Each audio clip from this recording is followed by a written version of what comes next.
I'll take you for a ride on the devil's ship. I'll take you for a ride where you sink or swim. Now come with me and let this story begin. All right, so we're good. Raajiee Joanna, welcome to the show. Thanks for having us. We were talking about you being non-confrontational. I'm very confrontational. Love it. Yeah, I can't help it. I'm very confrontational.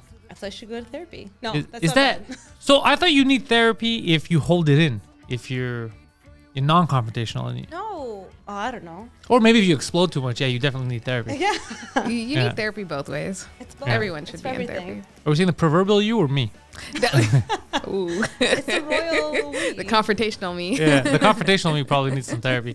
Therapy's so good, especially in comedy. I feel like we're all funny because we're like hockey traumatized. So I don't know what I think it's a form of autism.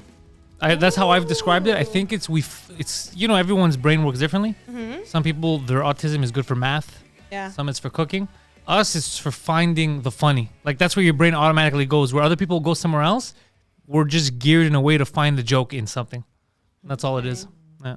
My sister is autistic. We're just having this thing. I told her like whenever she says something, and she's like, "Well, I'm autistic, so I see it that way." Oh, you too. Yeah, I Yeah. was like, I feel like I'm being oppressed for being neurotypical. But There's something. How'd you guys enjoy it? This was the first time you took part in the festival, right? Yeah. How did you enjoy it? Oh my God. It was so overwhelming and in like such a good way. Like it was just like, it was great to like meet all these different people. It was great to be in like the same room as like some of these hard hitters in comedy. You know what I mean? Like, Did you know them before? Or- yeah, like some, and some like I discovered during the festival, and that was amazing. So it's like, yeah, just like meeting like these new people, and then like just hearing their perspective, seeing them at the after party, just like kind of just being like normal Joes. Like they're just like, they're just like us, I guess. And it was nice. I think we took away a lot from it. Like, I feel like you learned. yeah. I think so. I mean, I'm pretty extroverted, so the after parties were a big deal for me. Oh, you're telling me to go close to the mic? close? Pull it in. No, go closer. Go closer. Don't be closer. scared. Yeah. Hello. That's Sorry. it. Pretend you're on the radio. I wish I knew what that was like. Is this what the radio's like? That's what I do. I Kiss go the close. mic. Yeah. But so was there anyone that you met that you were like, oh, this is fucking exciting? Oh yeah. Oh, you fangirled? Oh yeah, I low-key did get tears, I guess. Sindhu V. I don't know if you know. No, but I want to hear who it is. Sindhu V, that's her name. Yeah, but like, what does she do? Oh, yeah. So she's brown. she's a Is that the only reason you're excited? No, she's just so funny. And I know that like she started stand up like in her early 40s, if I'm not mistaken. Oh, shit. But like she like exploded because she was so good. Like she really like She's killing the pursued game. it. She's doing Fringe Fest upcoming. Yeah. Like Edinburgh? in Edinburgh. Yeah. So she's really killing it. Like she's up there. She's like been on like all these like different talk shows, like on the Jonathan Ross show. Like she obviously is headlining a lot of these shows. So as she well. started late. She started late, but she's killing it. Like, you know what I mean? And it's like so nice to hear her perspective of like life, because she's been through everything that like we're kind of going through right now, right? Like Where's she from? the UK. Well, she's originally from India, moved to the UK. To the UK and Yeah. started her comedy career in her 40s. Yeah. Yeah. Yeah, that is wild. Movie. Because It's so already, cool. oh, there she is. Yeah. She's amazing. Yeah, because already young, it's hard. Yeah. And young, you kind of have the ears of everyone because you're doing what the trends are. People know what you're talking. And her, she has to jump in on it. So if she's, making it is difficult. She must be fucking good. Oh, she's amazing. She's also so nice. We She's saw really her nice. the first night, and Raajiee was like so overwhelmed. And then she spent like 20 minutes chatting. And the second night, we're like, you're meeting so many people, so we just kind of like, was she gonna notice us? And she like stopped, and she was like, girls are like, oh. She said, come see us. She was so nice. She spent like a good half an hour both times, chatting us up. And Have you thought about next year with like some of your crew from here going to Edinburgh Fringe? Oh, I would love to. Yeah, 100%. That'd be exciting. Yeah, that would be amazing. Because a lot of the guys from here, they go down there. Like I think now Dion Owen's there, but other years I think Wasim went down there, and they're So they get organized, so it's cheaper, so they all go together.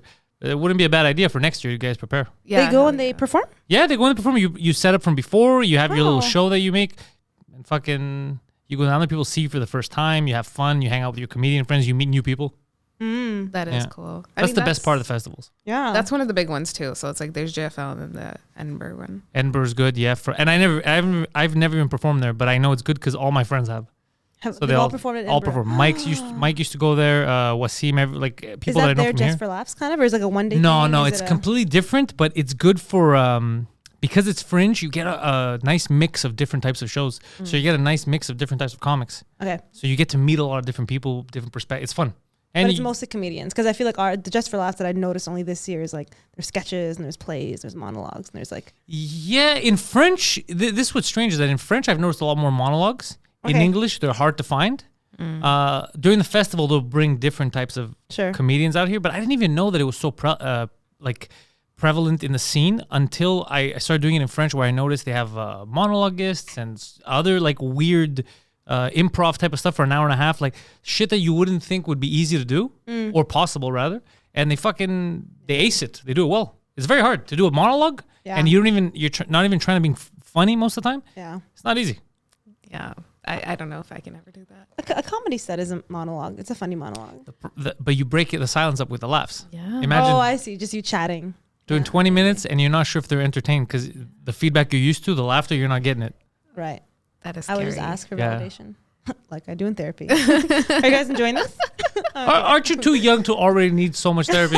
Let's not say so much. It's once a week. I mean, Yeah, that's a healthy amount. Is that a healthy amount? That's a very healthy amount. it's actually the opposite. It's more. Somebody told me this. It was like when you're going through X thing and then you're in therapy, like you're too overwhelmed because everything's happening like right in the moment. So when you're in like a good place in your life, it's good to kind of go back and be like, oh, what happened? Which is where I feel now. Like I'm turning 31 tomorrow. 30's been fucking. Get the fuck out of here. Yeah. You don't look like you're in your 30s. Oh, thanks, man. Are you too? You're also 31.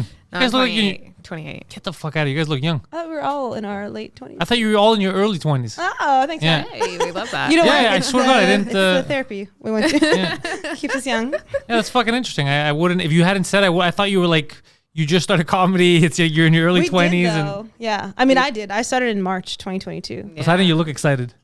Oh, you want to change your angle? That's cool. We'll keep going. Go for it. Yeah. No, yeah. She started this year. She started in I March. started March of Oh, 2022. fuck, get out of here. And you already did Zoo Fest. Yeah. Explain the process of did you go to a showcase? Where'd you meet Isabella? Like, what happened? Yeah. So I started in October last year. And then I'd been doing Sid shows like quite a bit, and he was pretty graceful with the stage time for me because I think he saw something in me, I guess, and like whatever. And I was really hustling. I was doing a bunch of his shows and a bunch of other mics too.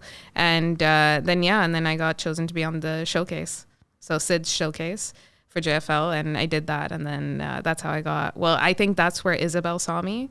For Zoo Fest, for the 2 Zoo Fest shows, and then JFL Originals was Zoe who booked. The originals, I did that last year. So it's a good gig overall. As long as the recording was shit, because there was barely anyone in the audience, and it was in the nest empty is hard to record. You recorded in the Nest. We recorded in the nest last year, yeah. wow. You guys? Theater St. Catherine. That might have been better. It was amazing. Yeah, that's what I would figure. Yeah. It was Why is really that? good. Because it's full? Why is that better? Because the nest, even when there's a lot of people, Yeah. the sound isn't always the best. It doesn't always work. The laughter Oh, leaves because of okay. the high ceilings. Sure. But Theater St. Catherine, you could do it with less people because this is audio, right? Yeah. It'll still sound better. But it doesn't matter. They're still going to play you on Sirius. But the good thing is you're going to get residuals. Yeah. You're going to be getting paid from comedy Yeah. that you did. Yeah. That's the bonus. Yeah. That's the amazing That's pretty part. cool. Every 'cause- couple of months, once you start kicking in, you're going to be like, oh, yeah, I forgot that I did that. Yeah, that's amazing. I'm looking forward to that. It's going to be good. Yeah. Give it a couple of months until it sets in. I think if it happens like last year, what they did is they push it in November, and then you only start seeing stuff in March. But then like every 3 months, you get checks and you notice. You're like, oh shit, okay. And it's based on how many times someone listens to your set? No, you're not gonna get anything from Spotify. All that. It's all serious. Serious is where the money's at. As many plays as they give you. So normally the album they'll play it pretty often. Yeah. So you get a couple of plays. And everyone that I spoke to that did it all gets something. A couple thousand, a couple hundred, they get something. So yeah, it's still something out of something that you did and you forgot. So it's gonna be fun. Oh, that's nice. Yeah. A couple thousand, couple hundred. I'm literally thinking about like a couple cents. Yeah. I was like, Either way, when you 20 get- bucks? Crazy. When someone pays you for your comedy, Oh, Yeah. good day. It really is. I got paid for the first time for comedy. Well, I mean, not including JFL and all. Yeah, that. For the first time, someone's like, "Oh, it's 7 minutes." Like, "I'll pay you." I was like, "Oh, okay." the I'm gonna frame it in my. I Yeah. want to talk about this in therapy. We've made a breakthrough. It's a celebration, Hassan. Celebrating milestone. What'd your parents say when you were going into comedy? Oh man, I didn't tell my parents for the first 3 months, I want to say. Why? They wouldn't get it. They don't see like the arts as like a viable option for like a career or even like as a hobby. They're like, kind of like, why? Wasting your time. Yeah, wasting your time. Exactly. They're like, oh, just like focus on work and like, why don't you go back to school or something like that, you know? Yeah, us too. It's because of the immigrant mentality. They think if there's no direct yield from it, what are you doing? We have the same thing. Yeah. You're gonna bust out those JFL checks and be like, boom. Yeah, exactly. It's like, I'm doing something. Yeah. I told my parents I was getting paid for the JFL stuff. And like they still didn't understand the magnitude of JFL because they've never been to the festival. All they know about Just for Laughs is like the pranks. Like everybody. You know what I mean? The gags. Yeah, the gags, exactly. And so I remember I was like I did Wednesday, I did Bad Girls de Rire, like Renzel's show. And then the day after, I had a day off from work because I was so tired from like, you know, doing like Zoo Fest and whatever. And that was the Discovery Series day, that Thursday. And I was like, I took a nap and like I got up and my mom was like, why don't you just skip tonight's show? Like, just stay home, like relax. You're too tired. And like, whatever. I was like, Mom, it's JFL. Like, I got booked for something. I got booked for something and like my name's on it and like whatever. And like, this is a dream. And like that's so funny. Yeah, no concept of how. Yeah, they just don't understand the magnitude of it. But like, I don't blame them. Like, they've never been exposed to these kind of things, and it's like all brand new. Like, none of my siblings have done this. No one that they know have done this. You know what I mean? Yeah. I'm the first Tamil woman to do like JFL. Like that was so that's that's a big like thing. Yeah, even in our community and whatnot, it's pretty fucking big. So yeah, they have nothing to relate it to. So. But that means that you're gonna open like a nice little road, for other people in the community who are gonna be like, oh fuck, let me try an open mic. Yeah. I really hope that is the case, and I really hope it's gonna be whether you have it's out of your hands. Yeah, the fact that you're doing it, some kid's gonna see it. I'm that kid. I did it because she did it. But do you see what? Yeah, straight up. Whether you like it or not, that's what's gonna happen. It's gonna keep happening. Yeah. I love that. That's the best part about it. People to do it, and that would be great. I mean, if I could be like a trailblazer, I'm more than happy. Yeah, you are a trailblazer. Yeah, you are. The whole point. Yeah, there she is. And I was asked to do off JFL, so now we'll share the residual. Like, I did it because you did it at the Comedy Nest, and it worked out. What happened to you? Was it the same kind of thing where your parents were like, I don't know what this is? No, my parents knew what it was, but they just weren't. I mean, my parents are really religious. They're really Christian, so their first thing was like, do you swear in your son? Are you saying words? And you could be blaspheming. Exactly. What are the jokes? I can say that when I got the Discovery Series, and that was the first time I told them, because they knew that I was doing it, but I was like, I don't want you to come to my shows, I don't want you to see it, and they didn't want to come. But I was like, it's off JFL, so I sent them. My mom's like, we're not paying $20 to hear you joke. I was like, okay. That's so funny. So they didn't show up. This money's going to the church. Yeah, exactly. I don't know. That's their big thing is what are people going to think? What are people going to say? You're this, you're that. But I mean, for me, I still have like my regular job. So it takes a while until it starts becoming lucrative, and especially in this city. Yeah. That's why I kept telling you guys, if you speak French, go into French because they pay. Yeah. So you can make it sustainable and then work on both languages. Yeah. It's the only way. In English, if you just do English here, it's near impossible. Unless you're also doing podcasting and then you're making money off ads and all that stuff, then it's different. But just stand up in Montreal, impossible. How long have you been doing podcasting for? I'm one of the first people that started at 2010. Since 2010. Wow. Yeah. And how long did it take you before you start to like see money from it, if you don't mind me asking? 2018. Oh, okay. Wow. Dang. Yeah. Okay.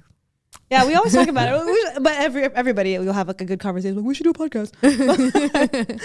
You could. But I tell feel comics like, to do it. But it won't take people, as long as it's good, it won't take people 8 years anymore. The reason why it took me so long is because in the beginning, there's no infrastructure. So no one understands what podcasting is. No company wants to advertise on podcast. It's true. You got in quite early in the podcast game, right? I had no idea what I was doing. Regular people around me were like, why are you wasting your time in a basement with a microphone? This is so dumb. Do you prefer podcasting to like performing? Do you like to talk to people a little bit? I like both. I've often switched. I go, I prefer this, I prefer that. I don't know what I prefer. They're both different. I like talking. I'm Greek, so I love conversation. So I love this. And at the same time, I get to do it when I'm doing stand-up, after, in the green room, all that. So it's all, as far as I'm concerned, it's all connected. Sure. This is the best billboard. This is how you sell tickets nowadays without having to be married to a chain of clubs. Like over the weekend, we were in Gatineau, Mike's show Noir. So I opened for him. It's me and Preach that do his opening spots. So in Gatineau, we had Julian Dion who came out. He's a comedian from Gatineau. and he was opening with me as well over the weekend, and we were just talking about like career-wise and the yucks and how the Ontario thing is and all that. So back in the day, the only way was in Canada, you hitch a ride with one of the clubs, let's say yucks, they sign you. They used to sign everyone. So you would get to a point where they weren't even paying that much, but throughout the year, they would sometimes say, we're already getting too many requests for bookings. Don't ask us for another year to book you anywhere. But you're my source of income. You signed me. So you're telling me for another year I can't ask you for a job? Like it gets, and you're beholden to them. Good word. You're beholden to them, so you can't do anything, and you get stuck. You're like, fuck, how am I going to... Nobody knows who I am. Yeah. I'm funny. I'm a headliner, but nobody knows who I am. That's the predicament that a lot of these Canadian comedians were in. And because of podcasting, personally, I circumvented the whole thing. I built a following online. So cool. So then when I was going to different cities, I could just book my own spot, a bar, which most bars, the secret is, they'll give it to you for free. Because they're going to sell drinks, and you could use platforms like Eventbrite to sell your tickets. So you don't have a loss because you're not paying for the bar. Even if one person shows up, it's a night where they're making money because someone showed up, but you're going to get more than one person. Even if people don't know you, they're going to see that there's a show. And with zero loss, you can make some money, and then you keep going. But with the internet, that's how you do it, because people see you online, they enjoy the podcast, and they're like, let's say you guys had a podcast. After a couple of months, you'll be like, fuck, I want to come see you guys. You're going to get messages. You'll do a show in Ottawa and Laval or whatever, and people will come out and they'll talk to you about the podcast. They'll be real fans. You'll really connect with them because they like your voice. They like what you think, what you talk about. And that's the best, because it's like they're old friends. Yeah, like people that come out to our shows. They feel like they know you. Because they know all the stories. They know who I am. They know my type of sense of humor, so you can't offend them. They know you're fucking around. They know it's not real. And then the conversations after are amazing because they're like-minded people. You're all just joking. They're talking about Ninja Turtles or whatever, something I mentioned that week, and it's a lot of fun. Damn. The internet, I'm telling you, it's changing the game. In 2018, my two best friends and we created a group chat. We created a group chat, and we're like, we're going to be the podcasting queens.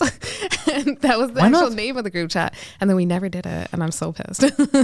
Do it now. Yeah, I would love to. Do it now. You get started. You have your topics. You do it once a week. It builds. It takes a couple of months, till people start really... Consistency is the biggest thing about podcasting.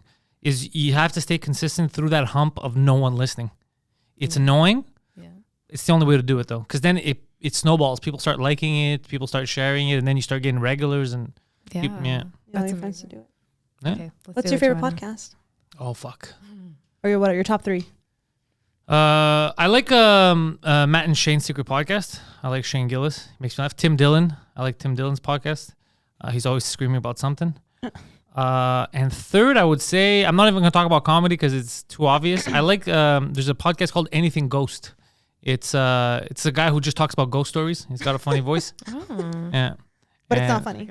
No, it's not funny. It's funny to me. His voice is hilarious. He talks about ghosts? He talks about... People either send him in their ghost stories and he reads them. Ooh. Sometimes people record them and send them in and they tell the story. Oh, it's just it's such a, I don't remember how I fell on it, but it was such a novel concept at the time. What's it called? Anything Ghost? Anything Ghost. I'm going to listen to it in October. I fucking love Halloween. Yeah. And I always like... And they do Halloween specials during the Halloween month. He's like, this is a spooktacular and we have like extra stories. Yeah. Yeah. It's a lot of fun. I like it. I love ghost stories. But I feel like I'd be really scared. And so when you said it wasn't funny, I was like, oh, it's kind of a bummer. But I hope I can laugh and not cry instead. Lex, I think his name is Lex or Lee or something. So Lexwell. Yeah. Lexwell, that's it. Yeah. Anything Ghost. Anything Ghost. Oh, you're looking it up, Poseidon? Yeah, he's got his website, but you can on any podcast platform, it's there. I love it. Yeah, Lex. I like to be a little bit scared, just a little. I just rewatched Scream and I was jumping. I was like, but I know what happens. I know who it is. And this is a different kind of scary because it's a story, so you don't get the jump scares. You just get the true stories. Yeah, true. Oh, true. It's true is in quotes, right? But I bet it is true. Well, look, the people saying it think it's true. Exactly. Yeah. You don't believe in ghosts? You don't believe in ghosts? I don't know believe anymore. in ghosts. When I was younger, I used to, but I've seen. You know what bugs me is every time you see a report. Like on a show or someone talking about it, it's always the dumbest, like mongoloid, like parents or siblings type of person. Right. And you're like, and he's like, well, then I heard. And you're like, oh, to be son sure, of a you bitch. only did 4th grade, right? Okay. Yeah. So that's what bugs me. Same thing with aliens. I want to believe that there's something out there. You don't believe in aliens? That seems insane. Yeah, in this day and age. I mean, aliens in the sense of intelligence, spaceships, that kind of stuff. I believe there's life out there, 100% sure. Yeah. But I don't know if I'm fully convinced yet. I want to be. I love aliens and time travel. That's my thing. Yeah. But I don't know if I'm fully convinced yet because there's something that bugs me about we just can't capture it. Like the footage. The footage, whenever there's aliens available, we have Polaroid cameras. That's the beauty of it. The fact that we can't capture it. That's what keeps it mysterious. But my friend did catch one on video last a week and a half ago. Really? As flight to Italy, yeah, and even the flight attendants were like, "I have no idea what the fuck that is." Like a little flying. my God. But Just flying with them. didn't they just admit to UFOs not too long ago? They've been admitting to it for 3 years and no one cares. Oh yeah. The CIA came out and admitted, the military came out and admitted, and no one gives a shit. I feel like I cared. We We should circle back to that. But Yeah. We should talk about that more. Why aren't we? Because there's so much other shit happening. Yeah, The that's so economy's true. collapsing. Oh, yeah, that's true. Yeah. no one cares. Yeah, we've literally, we're North America. We're supposed to be the first world, and we haven't had in either country a proper leader in fucking 60 years. So I don't know what the hell's happening. Like, we have no one qualified. Like, Because they're old, angry people. Old, angry. You think white Joe people. Biden is old and angry? Like, I know. he's oh, old. I'll give him the old part. Okay. I don't think he knows where he is to be angry. But you think he's angry? Yeah. Trump was angry. Trump you're Trump right. was angry because he Yes. has a short fuse. Biden, I don't think he's angry. Biden, I think he's just confused. I don't know. I think Biden's just chilling. Like, he's just relaxing. He's like, all right, I'm tired. Yeah, he's like, I won by default. Yeah, I don't know. I don't like I guess older guys when I like these what's it called? Those like attack ads, which is the Oh, big yeah. thing. Where like I heard Trudeau punched a baby. Yeah. Don't vote for that guy. But I was like, you know what the other guy did? Yeah. Like, They've all punched babies. exactly. They've all punched If babies. Trudeau did it. That guy did it for sure. Oh, they all did that I kind never of shit. understood why it wasn't just a 1-1-1. Like in gym class when you would like do in. I was like, there's 5 parties, just fucking 1-1-1. Yeah, not even. You're gonna take 1 conservative, 1 liberal, 1 this. Figure it out. I've always said just get the most qualified people, and I don't give a shit. There shouldn't be any more in this day and age like parties. Because all your personal shit shouldn't matter unless we're going backwards. Yeah. Like a politician shouldn't be able. That was my when I was in high school. That was my whole thing about when gay marriage. They were like, we're gonna allow it or we're gonna ban it. I was like, Who cares? the fuck do you care what other people are doing in their house? I don't even know how you're allowed to tell someone what they. It's fucking crazy to me. It's baffling. Right. Just do it like a job. Do the best you can. Make sure the economy is balanced.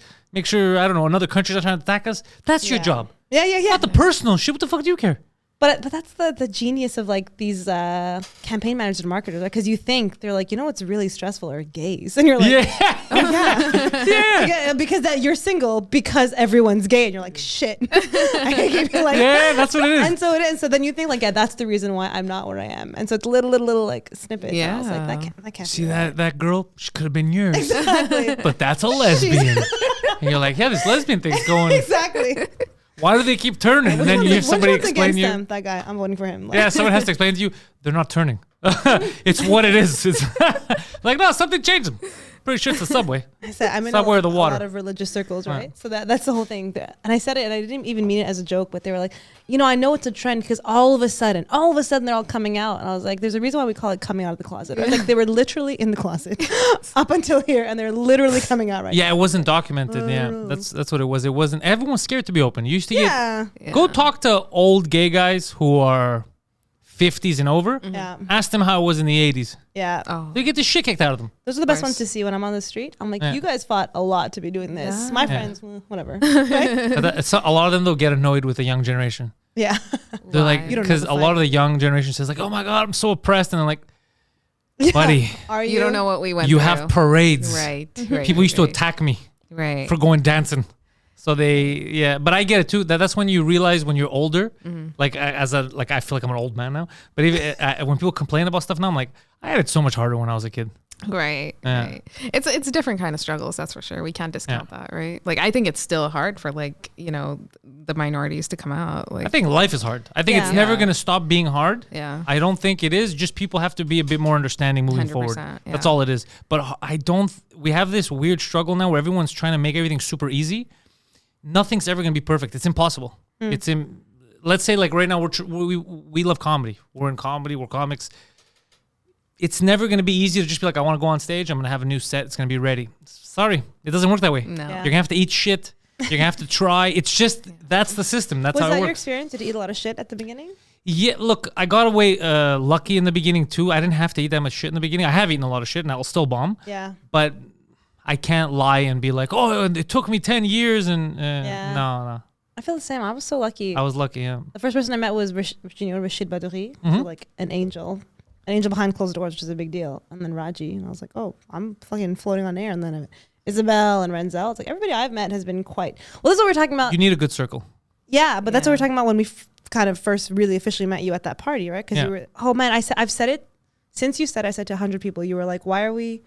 You said, why are we all fighting for $10? We can all get $100. Yeah, that's what they Right? do. Yeah. Yeah. That was what they were doing. It's changing now a bit, but in the Montreal English scene, it was the trend for the longest time, and nobody was realizing how dumb it was. They were also fighting for, and they kind of still do it. Some people will get mad like at your success or as if it removes something from them, as if Yeah. there's only allowed to be one comedian. Yeah, but that's what I think when you say the $110 Yeah, thing. it's I'm so not talking about crazy. money. Yeah, like you on like if you listen to music on Spotify, you can only listen to one band. No one listens to just one band. Yeah. It's art. Just because I like There's you room as a for comic everybody. doesn't mean I can't watch. It's so stupid. Yeah. Yeah. 100%. They don't do that in French. So in French, they'll I notice here they'll assist each other. Like you come on my show, let me come on your show. Do this. So because Really? because they build it because they realize that it's a smaller. They have a smaller market, so they rather build everyone up because people feel comfortable when they're in the hands of professionals. So the more stars, quote unquote, there are, the more likely you are to fall on a professional.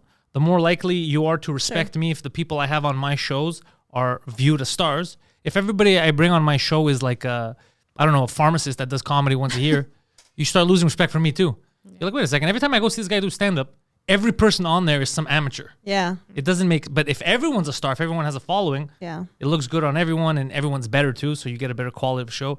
Trust me. If you build up the people around you, you have no choice but go up. Yeah. But if you try to take them all down, you're gonna fall. Yeah. I've seen it happen, and it still happens, and it will continue to happen, both Oh. ways. Honestly, that's a great like takeaway for like everyone, I think. Yeah. Right. Because I mean, we still see it now. Like, I mean, I know that like without even being said, like there was judgment, I think, like when, I got Because you're a best or- girl. Yeah, I guess. Like, because you know you're- what I mean? There were comments. It was like passive aggressiveness. I know that like no one comes from a bad place, but it's like a bit bitter, It's like, oh, but like I've been at it for like this long and like you just Which got sucks. As a feeling, it sucks. Yeah. The thing is, there's a million and one reasons that could be around it. Maybe that person wasn't good enough. Maybe it was attitude. Maybe they didn't do the showcase. They weren't invited. They didn't see them. Also, out of sight, out of mind is another thing we have to remember. Yes. You could be the best comic. If I'm booking Yeah. and I don't see you around, Yeah. I don't think about you. Not out of like some kind of envy or anger. Just I don't see you. So there's so much going on. I forget about you. For sure. And that happens a lot to comics. Yeah. And like, fuck, I never get booked. But it's like, yeah, because now I have or like Sid will probably have like his own stable. Yes. And if he doesn't see you often enough, he just has that stable. He thinks about that stable of the roster he can Yeah. go to. And then he'll see someone come in. He's like, oh, fuck yeah, I forgot about that guy. Because it's happened to me Yeah. for guests on shows and stuff. Yeah. Or someone's like, how come you never invited me? And I'm like, fuck, I actually wanted to invite. I forgot. I move on with life. Yeah. You're still thinking about it because it was like a goal. Yeah. But other people move forward and they forget. Yeah. So it's just out of sight, out of mind happens a lot to it. And everyone, we're human, so we take shit personal all the time. So in comedy that happens. They feel slighted if you get something or if I get something, as if we took it away from them. Yeah. But it was never our decision. We don't have any power over that. Whoever picks us.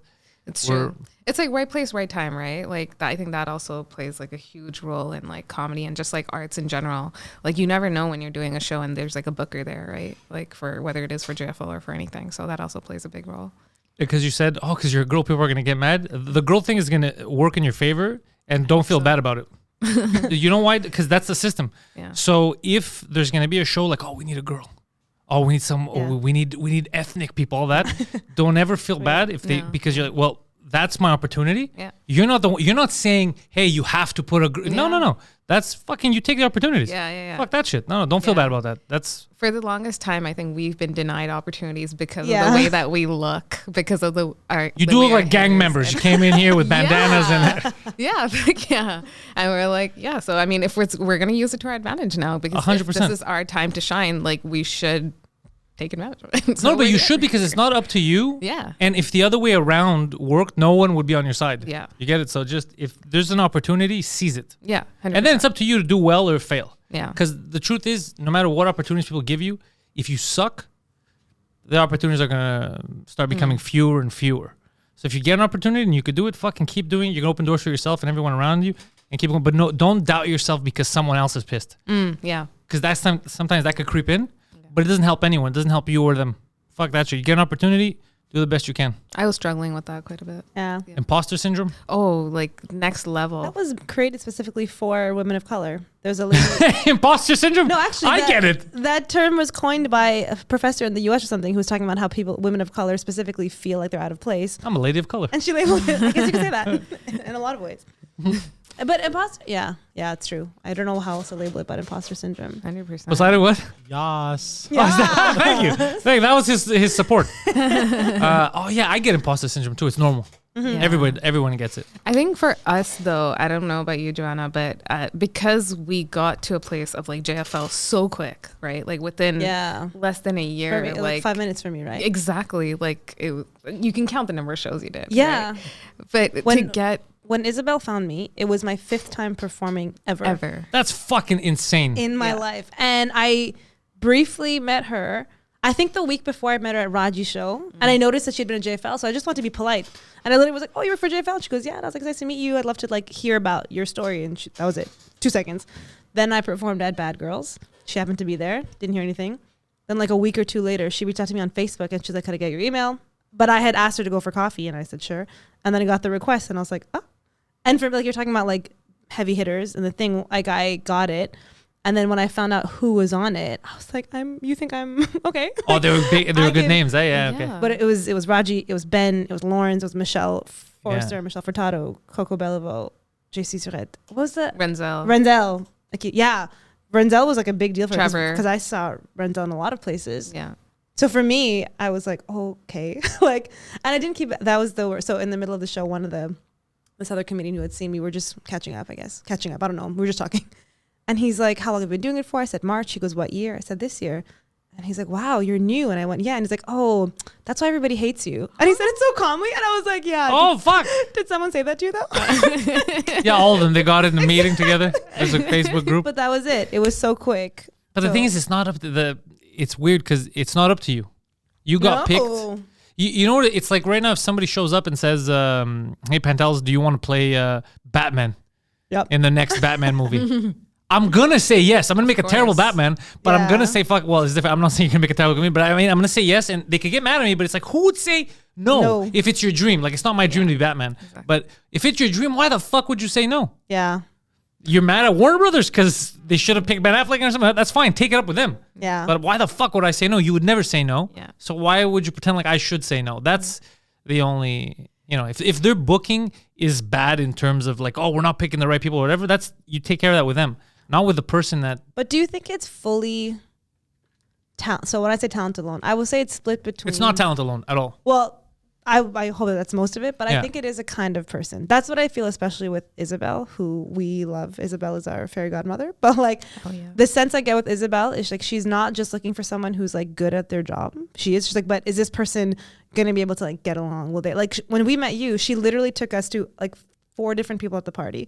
And she's like, go meet. I was like, you're so nice, right? But her whole thing is like, how do we connect? How do we empower each other? So I think if she gets the sense that you're like an asshole and you're funny, she'll like, I don't need this, which is kind of what you said at the party too, right? I notice it with myself and with other comics too. There's comics that are really good. I don't want them around me because they're very toxic. Yeah. So whether we like it or not, it can't only be talent. Yeah. Because naturally as human beings, like the best example is what you said about Isabel. She could deny it, but there's no way in hell. It's just a human being. For sure, she'll look at talent, but there's a barometer, and she's like, okay, that's, he's let's say a 6, and she's a 5 or a 6 in comedy, but goddamn it, every time he's around, everyone's fucking awkward. He's mean. I rather take the 5 over the 6, who the 5 could become a 7, could become an 8, because they have good energy and other people want to be around them and they can learn, instead of having the 6 that is a guaranteed 6, but he's pissing everyone off, or even a 7 or an 8. It happens in comedy all the time, and in real life too. When you go for job interviews, same thing. You could have great stats on paper, but if during the interview process, you come off as a fucking asshole, you're probably gonna end up losing the job to someone who's less qualified. Yeah. That made the Discovery series like way more fun, I think, because everybody was so like Lawrence Corber, who just had a baby. It's like, you guys are going to do great. Yeah. Everybody is like so, I mean, I don't know. That lineup was very friendly. Ben Cardilli, Gem. Okay. Ben's a good dude. Lawrence, I know for a long time, so him is not a surprise for me. I think it's Forrester that I met recently. She's at the third floor a lot, no? She runs a show. She has a podcast. The Raccoon. Yeah, that's her. Okay, yeah, that's who I met. Plug Yeah, in the she's show. fucking funny. Yeah. Yeah. Yeah, I like her a lot. She was good. She has a nice attitude. Yeah. About her, yeah. So there's the scene changed a bit in the last 2 years. Like when I was focusing on French and I was focusing on podcasting, 2 drink minimum, like building all that up, the scene kind of and because of COVID changed for the better, for the positive. And when I came back into it, I started seeing everyone again. It was kind of like a high school reunion type of feel because a lot of the toxic people walked themselves out. Oh. And that's the first thing I noticed when I came back in. I go, this person's not. Where's this person? And they're like, oh, no, we don't have them around here. We don't have this person around here. And I noticed all the rooms were fun. Everyone was happy. Nice to And be there's so nice. many more rooms. Yeah. And I was like, oh, fuck, this is like, there's something healthy building here, Yeah. which we were missing for a while. Because when people would get good enough, they would leave. Like, let's say Massimo is one of the funniest people on the planet. You guys, Did he just do a show? he just did, or he's going to do a show now this month here in Montreal. Yeah, I think I just did a show with him with on. The Italian guy. Yeah, It's fucking on the rooftop. hilarious. He was great. He killed. Massimo is one of the funniest people on the goddamn planet. He left, obviously. Abdul bounced. Imane Hosseini, when the second she started doing well, you leave to go to another city where, your success, like you can use your talents. Yeah. So every time somebody would get good, they would leave, which would leave a hole of a lot of open micers fighting for 3 spots a week. Yeah. And then it would become toxic. But now there's more spots, there's more paid gigs with podcasting, there's more opportunity to like do stuff with your friends, sketches online. So there's I would love to do that. I would love to talk to you about that later. yeah, About how to like write a sketch and how it gets done. And I'm really. it's the easiest is now because there's so many people. The scene is so big, you can get any idea you can think of. You can probably have someone, equipment, everyone's got something. Someone's got a camera, someone's got a microphone, someone's editing. So it makes it so much But who do easier. you know? You asked your comedian friends to be the actors and stuff? That's all I Is that do. what it Is Yeah. when I have an idea, I'll call and I'll be like, the last one we did was a while ago, but it was it was mostly French, a little bit of English. I called like Preach, Bruno Lee. It ended up just being Bruno Lee. Everyone was late to the sketch, but we still made it work with the fucking 3 of us. And it was just a dépanneur. I had paid money. We rented a dépanneur, and I did a little sketch in there about me waiting in line, and the guy at the register, the cashier at the dépanneur, was trying to show how not racist he is by letting Bruno, who's a black guy, go ahead of me even though I was there in line. And then I was like, I don't understand how this works. Like, bro, black guys matter. Like, why won't you? And I was like, I'm not saying they don't matter. I'm saying there's a line. The line matters. So there's the whole thing of that. And so that was the sketch. Love it. But, it was funny. And Bruno fucking... he had these 2 moments where like he turns around at one point and asks me in French. I go, "Is this not like? Are you okay with this?" And he looks. He's like, "This is completely ridiculous." He goes, "I love looking at you get pissed off." And I was like, "What's that like?" There was like these good moments in the sketch. It was you just think of something stupid. Yeah. You call your friends and you record it. Yeah. And Emile and Jacob are very good at sketches. Okay. Yeah, and they love doing sketches. If you have a sketch idea, Yeah. you call Emile and Jacob. Okay. They're down. Nice. Yeah. I feel like I think we think about things. It's just the podcast. You think about things and Yeah. then I'm like, this would be funny, and then it just fucking. Don't be shy. Call the other Dissipates. comics. Most comics will want to collaborate. Yeah, that's Yeah. true. Poseidon's. If you're gonna get him to act, he's there. Nice. Yeah, he loves Is that that your shit. dream, Poseidon, to be an actor? Since I'm a kid, yeah. Aww. Yeah. Like a comic actor or like a drama actor? Drama. Yeah. Yeah. What's your favorite drama? Well, One of your favorite. Like a dramas? movie. Like a movie. hold on. Sorry, I'm just gonna put the triple cam because I'm talking. Fuck. Oh, you Maybe it's stumped gonna be him. a The Lord of the Denzel. Rings.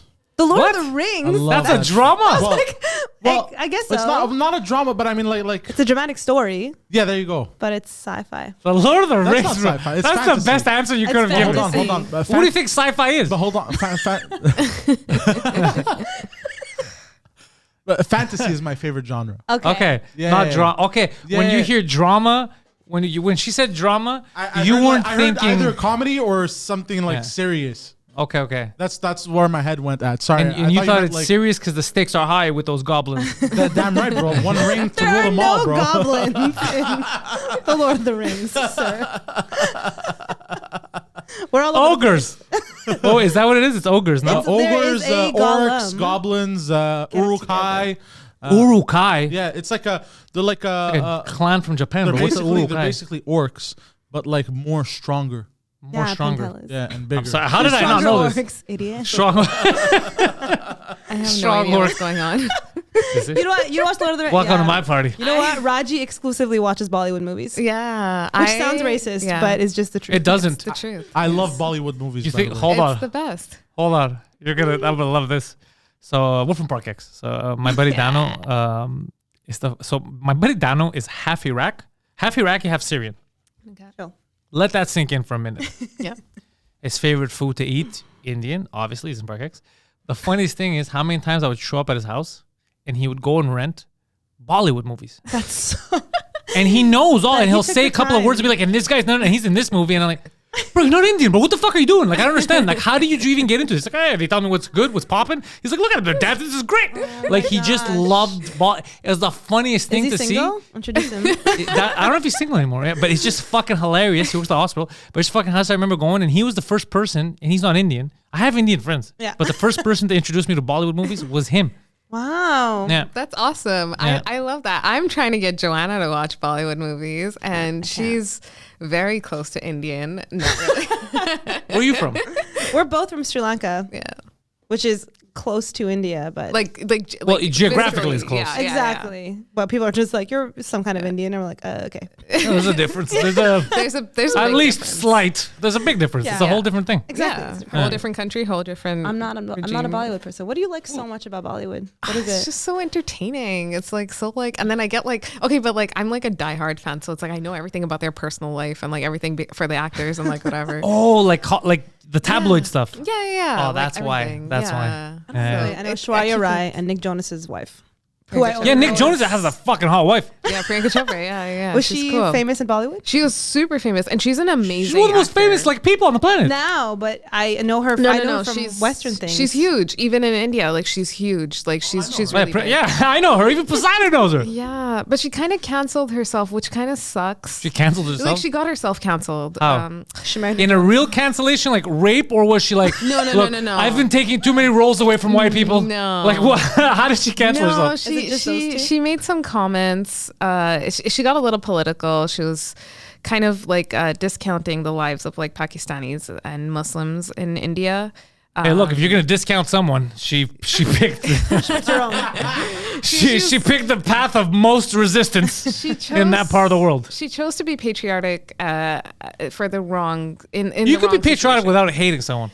Yeah, but that's what I'm saying. Yeah, Also, she said, I love India so much, hey, I fuck Pakistan. pretty much. That's weird. Yeah. Pretty That's an much. odd stance. Classic. She did a few Yeah. things. I think it wasn't just that one situation, but yeah, I mean, it sucks. But she it doesn't change the fact that she's an amazing actor and she's very talented. So who got mad? The Indians or the Pakistanis? All Everybody. I would say, yeah.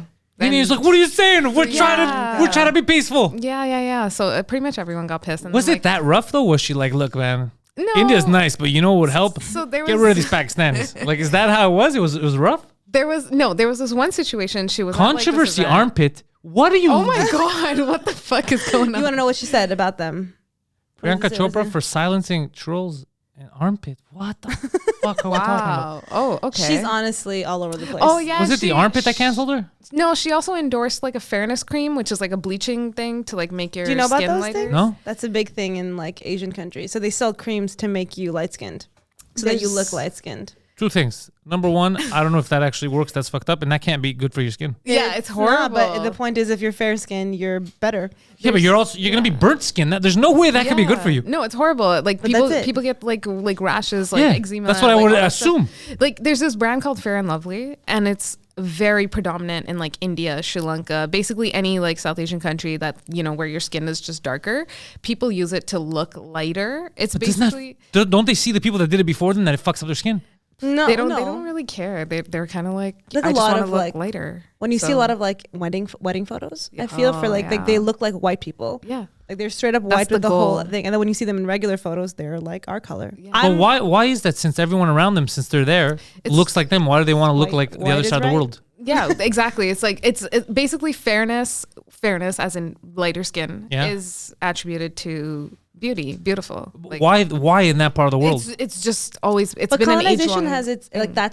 that's how you There you train go. people, right? To be like, we are inherently better. Yes. It is inherently better to be white. It's inherently when you that's the So whole it's thing in with their white. mind, in their psyche. They're like, Yeah. no matter what I do, I'm the CEO of the biggest Sri Lankan company. I'm not awesome unless I'm lighter. Yeah. I will say not awesome, but it's like if you're the CEO of a company, the American CEO is better. He's living the 'Cause real he's lighter American skinned? dream. Yeah. In a way, but you just attribute it like if you're from the West, you're probably white. You're probably more successful. So if you're successful, that guy's probably more successful than you are. and he happens to be white, but there is like a Psychologically, like my aunt, and I'm quite light skinned for a Sri Lankan person. We were just talking about it outside, but my aunties are still like, "You'll find a man. You're nice and fair." I'm like, "What?" Right? Like And that's what they kind want. and caring. yeah, they forgot about that part. That's the number one thing. You're kind of a bitch, but goddamn, You are so light but goddamn, you're gonna be fine. You, on the other hand, you're so sweet. Yeah, Our parents. Oh, sorry. Don't worry, don't Our worry. parents. My grandma specifically, like she'll only say, I'll be a good wife when I'm doing like House chores? yeah. Yeah, but she's old school. I'll be like, fucking peeling potatoes. She's like, It's good that you stop with the jokes. Peel a potato once in a while, dummy. Sorry. Oh, that no, don't worry. It fixes. He needs to tighten. Oh. Poseidon, you have to tighten it now. She's good, no? I'm okay. Or tighten Can it you now. still hear me? Yeah. No, you're fine. You're fine. I feel fine. Tighten it later. But oh fuck, that's fucked up psychologically. Oh yeah, it's crazy. And like for me, like Joanna and I were talking about it earlier. Like I grew up, I'm darker skin, like in comparison to like a lot of people in like our community, I guess, or like whatever. And I grew up as the darker skin like sibling. And All your siblings have a different skin color than you. yeah. Like Different it's skin like tones, that. yeah. We're just like different shades of brown. Yeah. I'm the lightest in my family. 50 Shades. Yeah, I There look you like a go. pair of socks. Yeah. Ask him. My friends, my family always make fun of how light I am. Yeah. They're like, Well- you're Greek. Why do you look American? It's because I don't know. I can't tan well. I don't know what the fuck it is. I'm very white. What's funny to me is But I don't have the same psychological issue like someone in Sri Lanka who wants to be a different ethnicity. I'm not. Yeah, it's not the same thing. There you go. it's funny to for me to see like people who are darker, like they'll want to be like lighter, And this people guy's who- trying to look Sri Lankan every chance he gets. yeah, exactly. Like every time I get a tan, I'm like, look, my fucking tan, I'm darker, motherfuckers. Yeah. But you know what it is? It's grass is greener. Everyone always assumes the other person has it better. So they Yeah. want to be like that. Yeah. And we're never happy. Yeah. That's why there's a good chance aliens did bring us here or make us. We're the only animal, think about it, that's never actually comfortable. Other animals, they'll get comfortable. Us, it's too hot, it's too cold, I need clothes. No, we don't walk around naked. Yeah, We yeah. need to build everything around us so we can survive. Yeah. Yeah. Other animals don't, they're not like that. Okay. They learn to adapt. They're not out here with bulldozers and shit. Yeah. I'm just saying. There's something Global Probably warming. aliens. something alien to I was it. sure you were going to say, no, nobody's happy. That's why we should be in therapy. But I guess yours. This is my therapy. Yeah, I get it all out here. Different guests, different fair. therapists, That's different fair. points of view. Yeah. You know, I like I that. feel that way on stage. I have to say, like Yeah. when I make the Yeah, jokes, there's a cathartic feeling because it's coming from like the depths of my soul. But you were making funny about it, and everybody's like affirming, like I am with you. Yeah, that's the thing, is that connection. You're like, oh, you feel what I'm saying, you too? Yeah. And that's the ultimate. Yeah. Yeah, that's but fuck, I want to talk more about that. I'm very interested in the dynamics of the skin colors. Oh yeah. This is very interesting It's to me. huge. So this is all over that world, Southeast Asia, we're going to say. This is like, everyone knows this over there. Like this is psychologically like think so. prevalent. I don't think a lot of people know about it, which is why they're so obsessed with being light skinned. Like for example, Like they don't know that they're doing it, you mean? They don't know that they're doing it. They don't know that like when they go to like their Depener or whatever, that they're buying like a Fair and Lovely or any really like bleaching agent for their skin, that they're doing it because, there's this like standard or like status that like when you're light skinned, you have better opportunities. You might get contacted for a job offer. You might be noticed. You might get more hits on your matrimonial profile, like stuff like that. In those countries. Yeah. So But I don't think anyone knows they're doing it. Like if Exactly. I just said like They're my not aware. family who will say sometimes like you're light skinned, you're fine. Yeah. But if you ask them what you just said now, right? Because Yeah. you think it's better to be light skinned, they'd be like, no, it's not that. It's a great. You know what I mean? Like they can't marry those two things or like what that really means. So I traveled the world when I was 25 and I went to like Thailand, Bali, whatever. In Bali, I was shocked that people were like they were quite dark skinned. They looked a little bit more like me. I don't know why I was shocked. I didn't know what they were gonna look like. I don't know if people from Bali look like it either. So Yeah. It's not just you. Yeah, they're kind of Asian, kind of Yeah. South, whatever. And so I would watch TV and everybody was like super light skinned. And my assumption was like, oh, since I'm in a place where everybody kind of looks like me on TV, unlike in the West, like they're gonna look like me too. But they were all light skinned. And then I would see all the promos for like, get this light skinned soap, this light skinned thing. And I was like, how weird, because everyone here looks like that way. So it's the whole like beauty standards, whatever. And I was like, but I would think that at a place where They would look like themselves. the networks, exactly. They would look like Yeah. themselves, and they don't. And it's very weird. Like I mean, you probably got the same thing when Mindy Kaling came out. Everyone's like, "You're just like her." I'm like, "Why?" They're like, Right?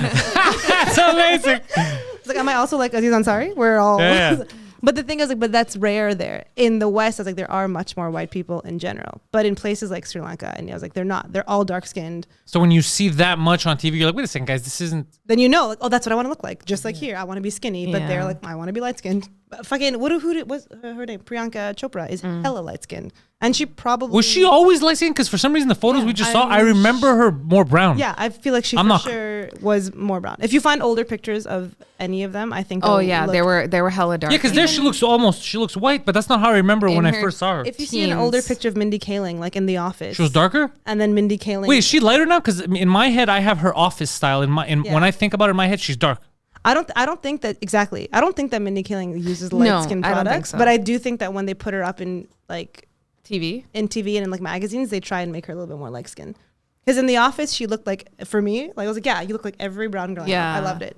Then the more she was out and about in these things, like in magazines and whatnot. I think I'm naive. I think we don't realize it, but I think we get babied a lot when we come from neighborhoods like Park X because it's one of the most densely Brown. multicultural, like, because you see everything. like- yeah. So I always assume that everything is like that, Yeah. but it's really not. Like then, like every other place is a lot more divided. Because I don't know if there's another place that I've ever, and I travel a lot. I don't know if I've ever been, even in New York, I've never been in a neighborhood where I could walk down the street and see and hear that much, like, Culture. no, it's everyone's there. Yeah. So I think because of that, I have this naivete. Yeah. So then when I hear, I'm like, really? And it doesn't make sense to me because of that. But it's a stupid, it's a low IQ way of thinking of the world, viewing it in your bubble. But I think that's the only reason why this kind of stuff kind of surprises me all the time. Yeah. I think I mean, my hope is that it's changing. I feel like Mindy Kaling specifically is quite big on like casting Yeah. people of color as they are. Yeah. Like, I think This there's is a who you lot are. of Yeah, I didn't even know this was like a thing. Like that's fucking No. weird. I need to find the lights. What is it? Fair and Lovely, right? Fair and Lovely, yeah. Like as There's a a joke, bunch I've out seen there. commercials like those Asians had a commercial, Koreans had a commercial about. Yeah, there you go. Boom. That's gonna be your next sketch. Fuck, that's so. Dude, it's yeah, so it's- weird Look, to they me. even show it. Yeah, Look at yeah. it. Boom. That's who you want to So be. weird to me. Fair It's and lovely. insane. Look how happy that girl is. She's so white. And I think a few years ago they also advertised one for like your vagina or like Just your vulva. your pubes or are you fucking serious? I swear. What? Yeah. I I know they know. really they did and So you can be dark, but like a light vagina. It feels like a parody. It feels hilariously mean. You know, yeah. It doesn't feel real. No, but this it's feels like true. something you would do as a sketch and tell people you what I get said, lighter. Yeah, it yeah. doesn't feel real. No, this is what this it is. is the reality. Fair and Lovely vagina. Yeah. It's a real thing. Yeah, it's But it's not, I don't know. I is feel like it's normal. The same way. Whiter vaginas, blue-eyed sperm donors. Oh, India's there you go, fair yeah. skin obsession. Yeah. Oh, there fuck. it is. it's a whole thing. Where's it? Times But it's of being India. addressed now, so Yeah. we're Yeah, on the Indians right should path. want to look Indian. 100%. Well, they do. We do. We are Sri Lankan, but Yes. we just look how we look. We're lucky now, though. We have a few like agents of change per se. Like there's a lot of like South Asian actors who are like really embracing their like skin tone and like advocating for like people to just come out and be themselves. You know, like I don't know what it's like because I've never been through it. I was never like, yo, I'm going to get White as darker. one. Yeah, like I'm going to get whiter or dark. Like I never had that in my head. Yeah. yeah. Well, I did. I want to be light skinned so badly. Like Because of home life or life in general, like what you see on TV like, and shit. So like with like what I saw like in media and like, you know, Bollywood movies and like whatever. And You also, thought you like, wouldn't at be home. accepted? You wouldn't be liked if you weren't I lighter? just thought like I'm not pretty Not because like- I'm not light skinned. exactly. Yeah. That was the whole thing. She's pretty because she's light skinned. Yeah. Are not bad, but Yeah. Yo, have you seen, what's her name? Yetida. Fuck, what's her name, bro? Poseidon, put this in. Yetidi Badanka. that I'm is saying her definitely name. made I'm up. saying her. No, Yetidi. No one's name is Yetida Badonka. Okay, B. Don't Something like that. No, what the fuck's her name? Go to you know the Yanis movie. Go to Yanis Adetokounmpo. Type in Yanis Adetokounmpo Disney Plus. Oh, I know who you're talking about. Yeah, the girl who played his mom. So, because Plus. there, Yetide, what is it? Yetide Badaki. Badaki. I was close. You are I was far. close. I was I'm like, sorry, I made fun of okay. you. She's one of the darkest women, but look, she's also one of the. Look at that. Gorgeous. Yeah, she's just so. Yeah. That concept has never existed to me. Like you're lighter, you're more beautiful. You're either hot or you're not. Exactly. Like me, it's Yeah. always been like, is this? Yeah. Yeah, I don't know. Anyways. Like we grew up with that. Like it's Yeah. like automatically, like from when you're a baby, if you're light skin, it's like, what a cute baby. If you're dark skin, it's like, when you're dark skin, it's like, oh no, yeah, it's like, oh no, what are we gonna do? Like, This is why it's baffling to me. If you were Norwegian, yeah, that would make sense. yeah. But you're Actually, Sri brown. Lankan. Straight I up know. brown. We're not- It doesn't make any sense to me. This is absurd in my head. Yeah. It's like, okay, so like to give you an example, like That's like when my mom getting mad that I'm not Asian. there you go. Yeah, exactly. Thank you. But lady, you're not Yeah. Asian. Yeah, but he should have been. Like, it doesn't make any sense. Yeah. Like if like someone has a baby, right, in the Sri Lankan community, I'm talking about Sri Lankan or like Sri Lankan Tamil community because that's what I'm That's what you exposed know, to. yeah. But like if they have a baby and the baby is light skin and grows up being light skin and whatever, like they tell the parents, oh, you should be careful. Like she's gonna get like, you know, taken by like a bunch of these dudes because she's light skin. She's like hot stuff. Like she's like gonna be really hot on the market Yeah. type of thing. Darky, you can let her out. Yeah, like, nice. She'll be back at 1 a.m. No one's touching that. That's crazy. Yeah. You're so pretty for a brown girl. Yes. They say that to you? All the time. I've been told that. That's a common thing. By Yeah. Sri Lankans? No, that Everyone. by people. No, Sri Lankans wouldn't say that. I don't think. They just say you're pretty for being dark skinned, but Jesus Christ.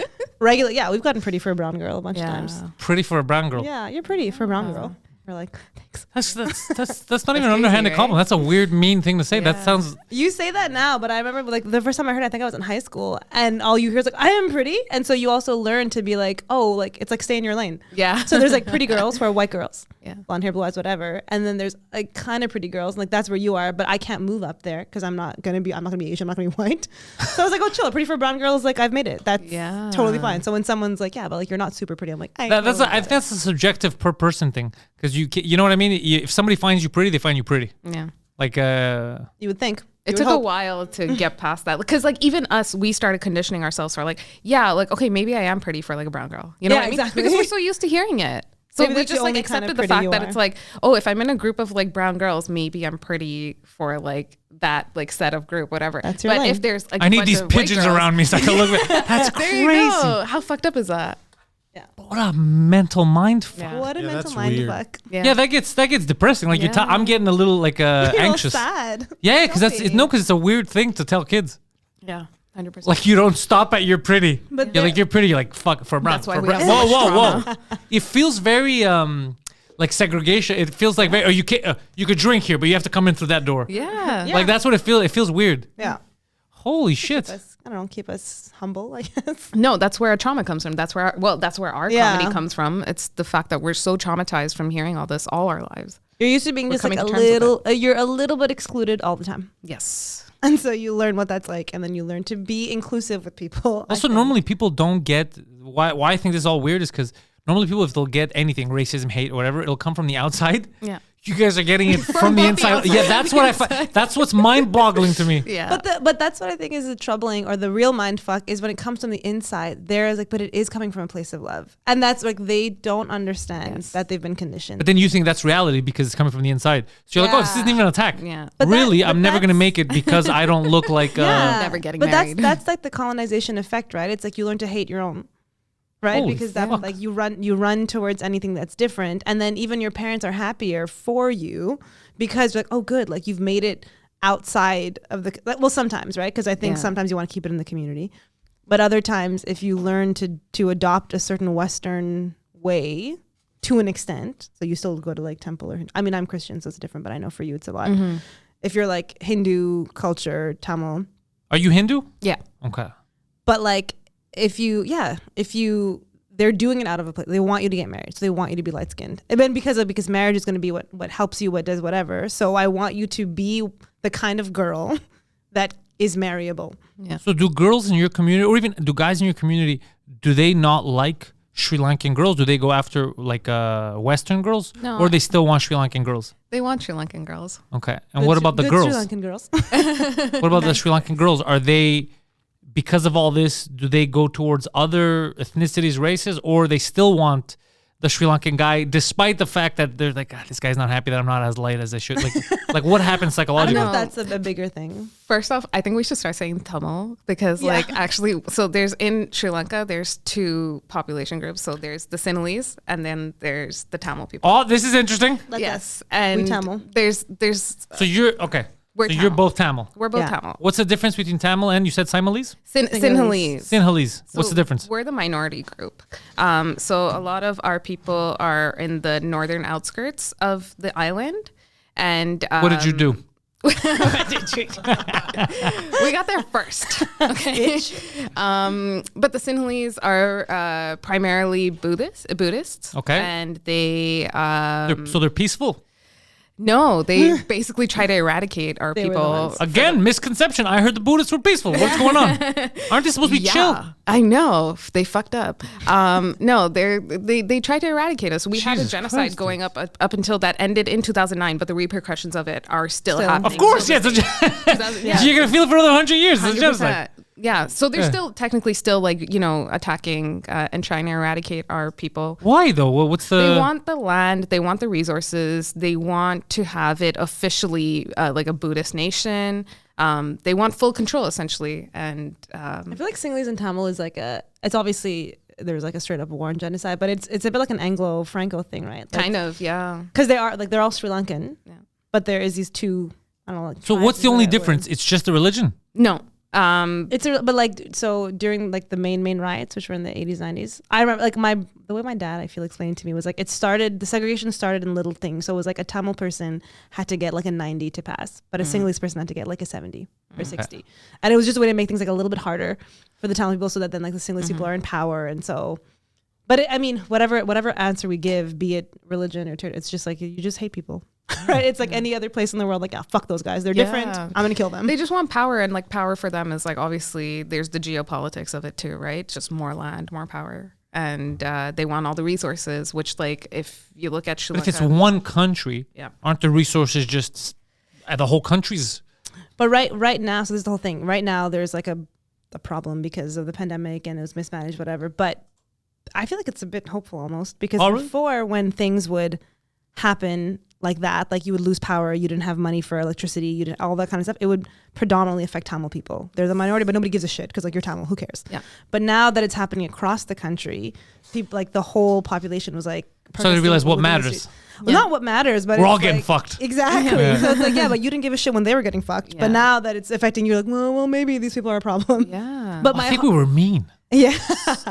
But that's why. So my hope is that I was like, good, you guys are coming together in a way against Yes. like a kind of corrupt government. it was never like an attack between like Sinhalese people versus Tamil people. Like they're super friendly with It's us. the government. It's the government. Like it always is. Yeah, like 100%. it always is. It is. It is. Yeah, It- yeah. I read a nice quote, and now I fucking forgot. I gotta find. I think I saved the image somewhere. It was a good quote about how wars. It's basically government. It like people in government forcing people that like to kill strangers they don't know that they have no problems with in order to make profits for the people that are refusing to fight in the first place. Like it was this whole. It was a nice little. That's what always happens. Yeah. It's always no regular, unless you're a psychopath. No regular person is like, I'm gonna cut this guy's head off. You have to be really into it, like brainwashed to be into that. You have to be an extremist, or you're in the military and you're like, oh, this is what I have to do.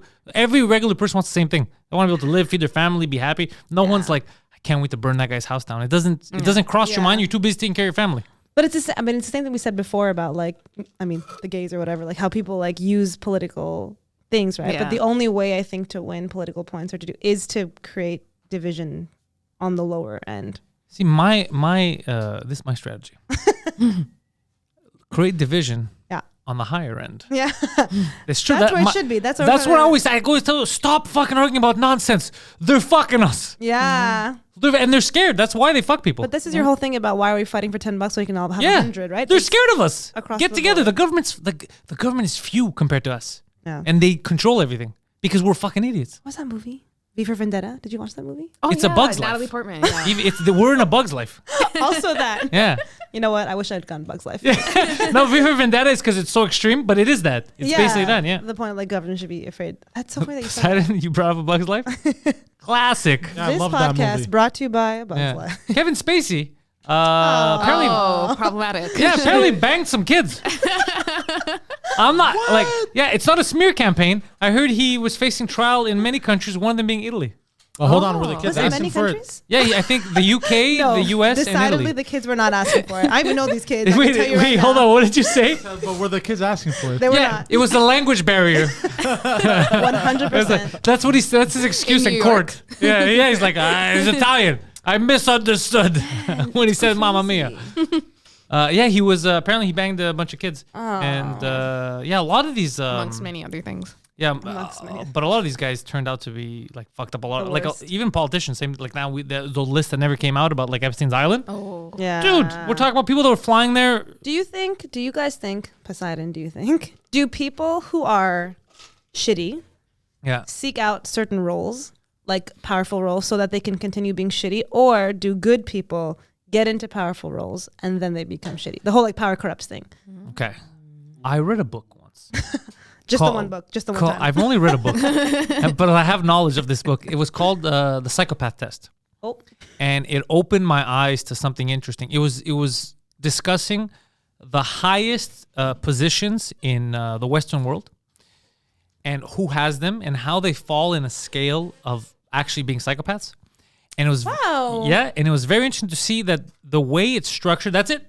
If you want to lend to you, Poseidon, the psychopath. Yeah, please. I would love Yeah. to read that. to the madness industry. So essentially, what I came out of it with was, in order to reach certain levels of these, you have to be a cocksucker because there's to begin with. you have to lack empathy because most of these people will make it to the point by having the opportunity to be fair with you or to fuck you over, and 99% of the time they're gonna fuck you even when they don't have to. Yeah. And when they have to, oof, they're gonna crush you to get up.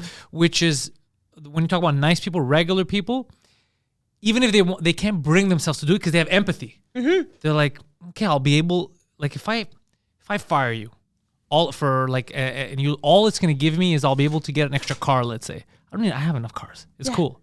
The psychopath, the guy who's normally gonna end up being the CEO, is gonna be like, Right. I'll fire her and the fuck it. I'll make sure she works double for both of them. I'll get rid of her. I need that car.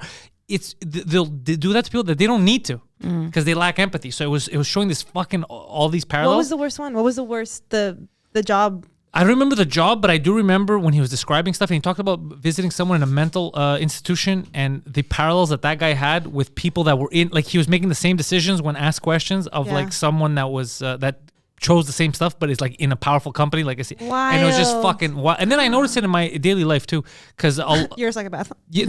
what I noticed is that if I could remove empathy from me, Yeah. and anybody, you too, you'll notice it, and you can move further ahead because there's a lot of opportunities that you don't take because you're like, that's not right. I don't feel right. Nah. They don't have any of that. Psychopaths don't have any of that. Yeah. It's like a bulldozer. They just go through. So that's why a lot of times and also politicians speak. So you'll know Trudeau does it a lot. That fake face of the smile, That, even like, robot face. yeah, that robot face. That's a fucked up thing, but they all do it. They all do it. Yeah. You know what's crazy is the people that we're supposed to trust the most are the positions with the highest. Yeah, amount that's of what it said in the psychopaths. yeah. But That's yeah. very interesting. Journalists, police officers, clergy, CEOs, Clergy lawyers. especially. Yeah, But that's why I went to Christian school, rampant with sexual assault. Yeah. And- that was just not when I was there. It was it was happening even when I was away. yeah. all the time. But and so I was talking to a friend about that, and I said, "What is it about these places that make making a murderer kind of thing, right?" And she was like, "No," and she goes, "Somebody knows I want to assault people, or I want to take advantage of people, so I'm going to become a teacher. I'm going to become a coach. I'm going to get to a place where I know I'm going to have power over vulnerable people." And I was like, "No, it's not that. It's a system that fucks them." And she's Nope. like, "No, it's the person who sucks." Yeah. Is that what you think?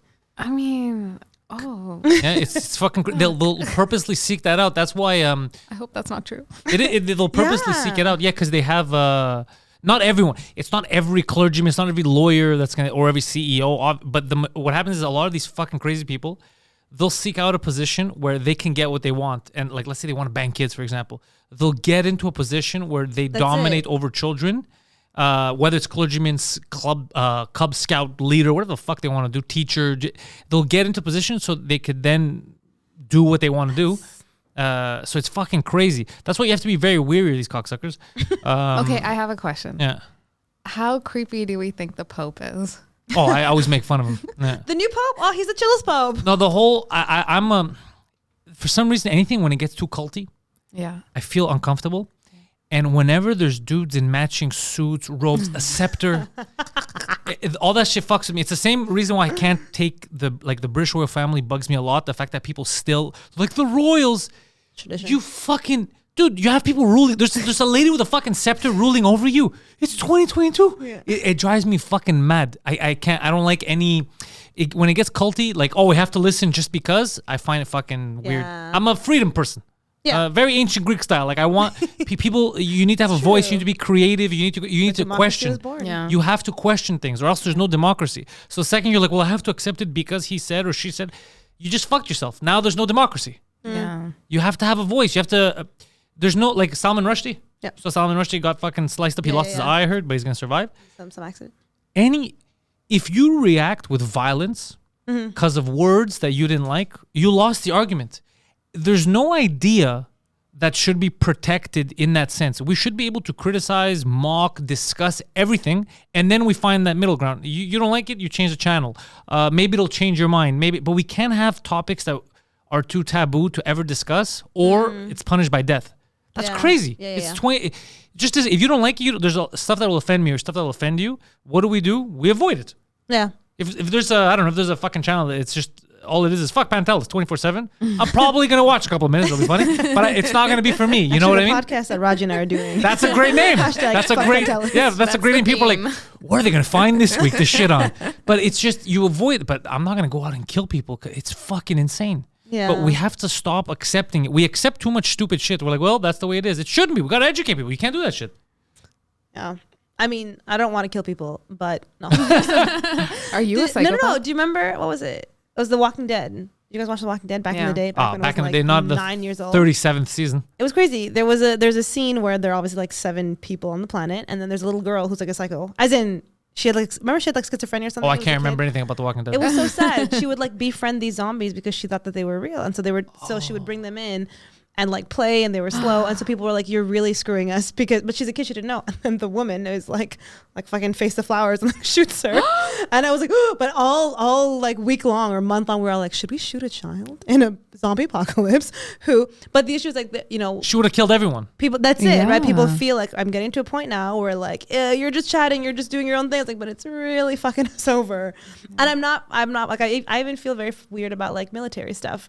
Because I don't know. I mean, I was raised quite Christian, and so they're like, we lay down our lives, and so the whole thing is like, well, if I don't shoot him, he's gonna shoot me. Should I just die? And part of me is like, maybe, because it's that whole Batman thing, right? Like you live long enough to become the villain, or you Yeah. die the hero. And I'm like, yeah, I think self-defense movie. is key. I think if you're coming to kill me, then I'll kill you first. I'm gonna kill you. But you really have to be coming from. But you have to be coming to kill me. It can't be me It can't be because thinking.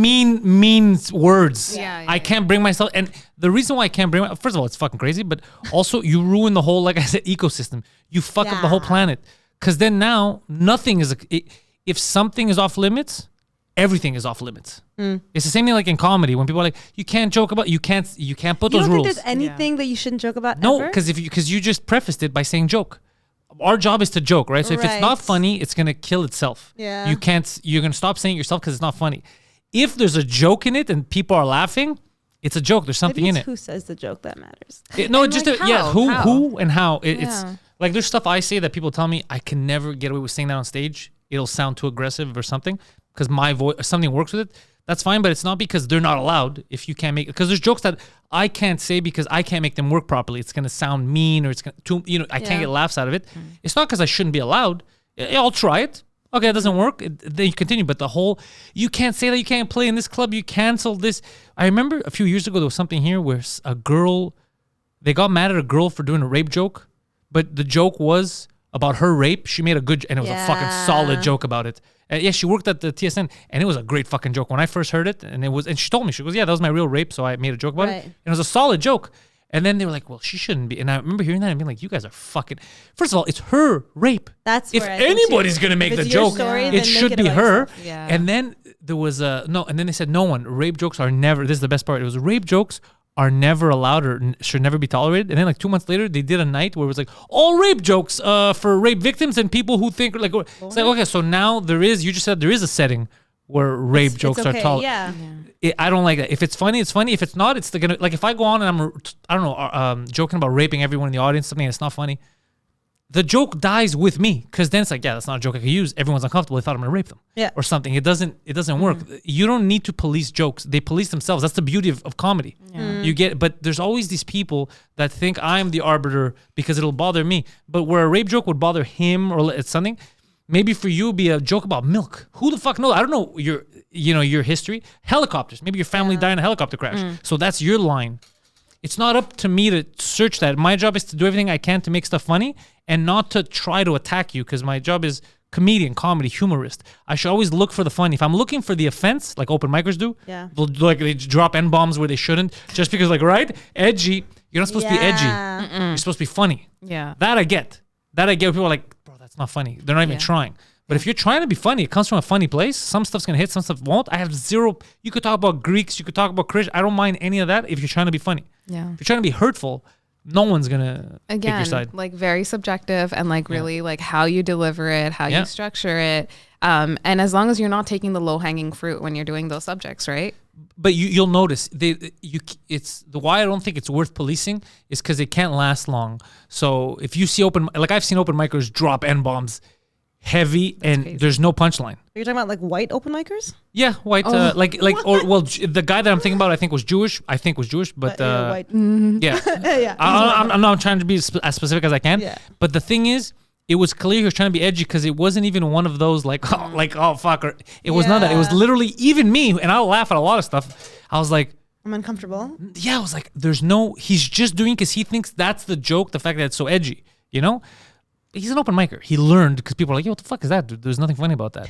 But that you don't need to police because it polices itself because the people are like, okay, that's not that, I got to figure out my stuff. But established comedians, if you go on stage right now and I don't know, you have something funny about Greeks. Yeah. Even genocide, with the Turks, you have something funny about Greek genocide, some parallel you draw and it's funny. I can't then be like, well, I'm Greek, so you shouldn't be allowed. It's like, no, you found a joke. It's funny. It's not up to me to decide that. It's funny. People laughed. Yeah. You weren't saying let's kill Greeks. You had something funny. It's not up to me to decide that. So how would you feel if I built my entire 5-minute set and I'm an open micer about the genocide in Greece? I would like for it to be funny. But if you're an open micer and you just built the 5 minutes, it would be very hard. But you don't think it should come from a Greek person? Yeah. No. I don't know. Essentially, if I do that, it's like I'm taking your trauma and all the Greek people's trauma, and essentially, I'm trying to build a set jokes out of it, from it. which is build great. a house on your land, essentially, right? Which is no, but it's not my land. That's the thing, because I'm not the only one that's had genocide happen to them. No, but I'm saying But a she's Greek speaking person. specifically about yours. No, but even that, as long as it's funny, I will never say anything. I'll actually end up laughing. I will hope it's funny, but if it's an open micer, I'm going to know it's not going to be, because it's very difficult. Those subjects, you can make them really funny, but you have to have experience to know how to broach the subject. Right. When you're new, you're not focused on the right aspects of it to make it funny. You're always focused on the shock stuff. But all that stuff I've had people go on stage that I didn't know, we're talking backstage, and they'll go up and they'll have some pretty ridiculous things about Greeks. Yeah. But they're funny, and I'll laugh too, and I'm like, fuck, that's fucking racist, but it's hilarious. So I'm with it because it comes from a good place, the same place it comes when I'm trying to make jokes. I have no problem with it. The only problem I have is when you're trying to hurt people, because it's not our job. Our job is not to hurt people. So when it comes from there, then I'll have an issue. But so far as I've seen, even when it comes to Greek jokes, I have two in mind. I'll tell you, I'm not gonna ruin their jokes. After the podcast, they've never bothered me. Actually, the first time I was like, it was ridiculous. I was like, fuck, that's a funny joke, and I was happy. I was like, oh, it's nice to hear people making fun of me, making fun of Greeks. But no, I don't have a problem as long as it's from a good place. I don't like it when people build their jokes or their entire set about. Does that happen often? They have an entire set about you? I feel so. No, well, it's specifically, I'll say white dudes too. Yeah, about brown people or what? just, Example. Just going off the stereotypes, you know what I mean? It's they'll say a story about I don't know, I can't think of one right off the top of my head. But it will be along the lines of and then I went to the dipper and it was a brown dude. It was Apu from Simpsons. Yeah, but that's not. But that's open mic. That's what I'm talking about. It's open mic level. That's not.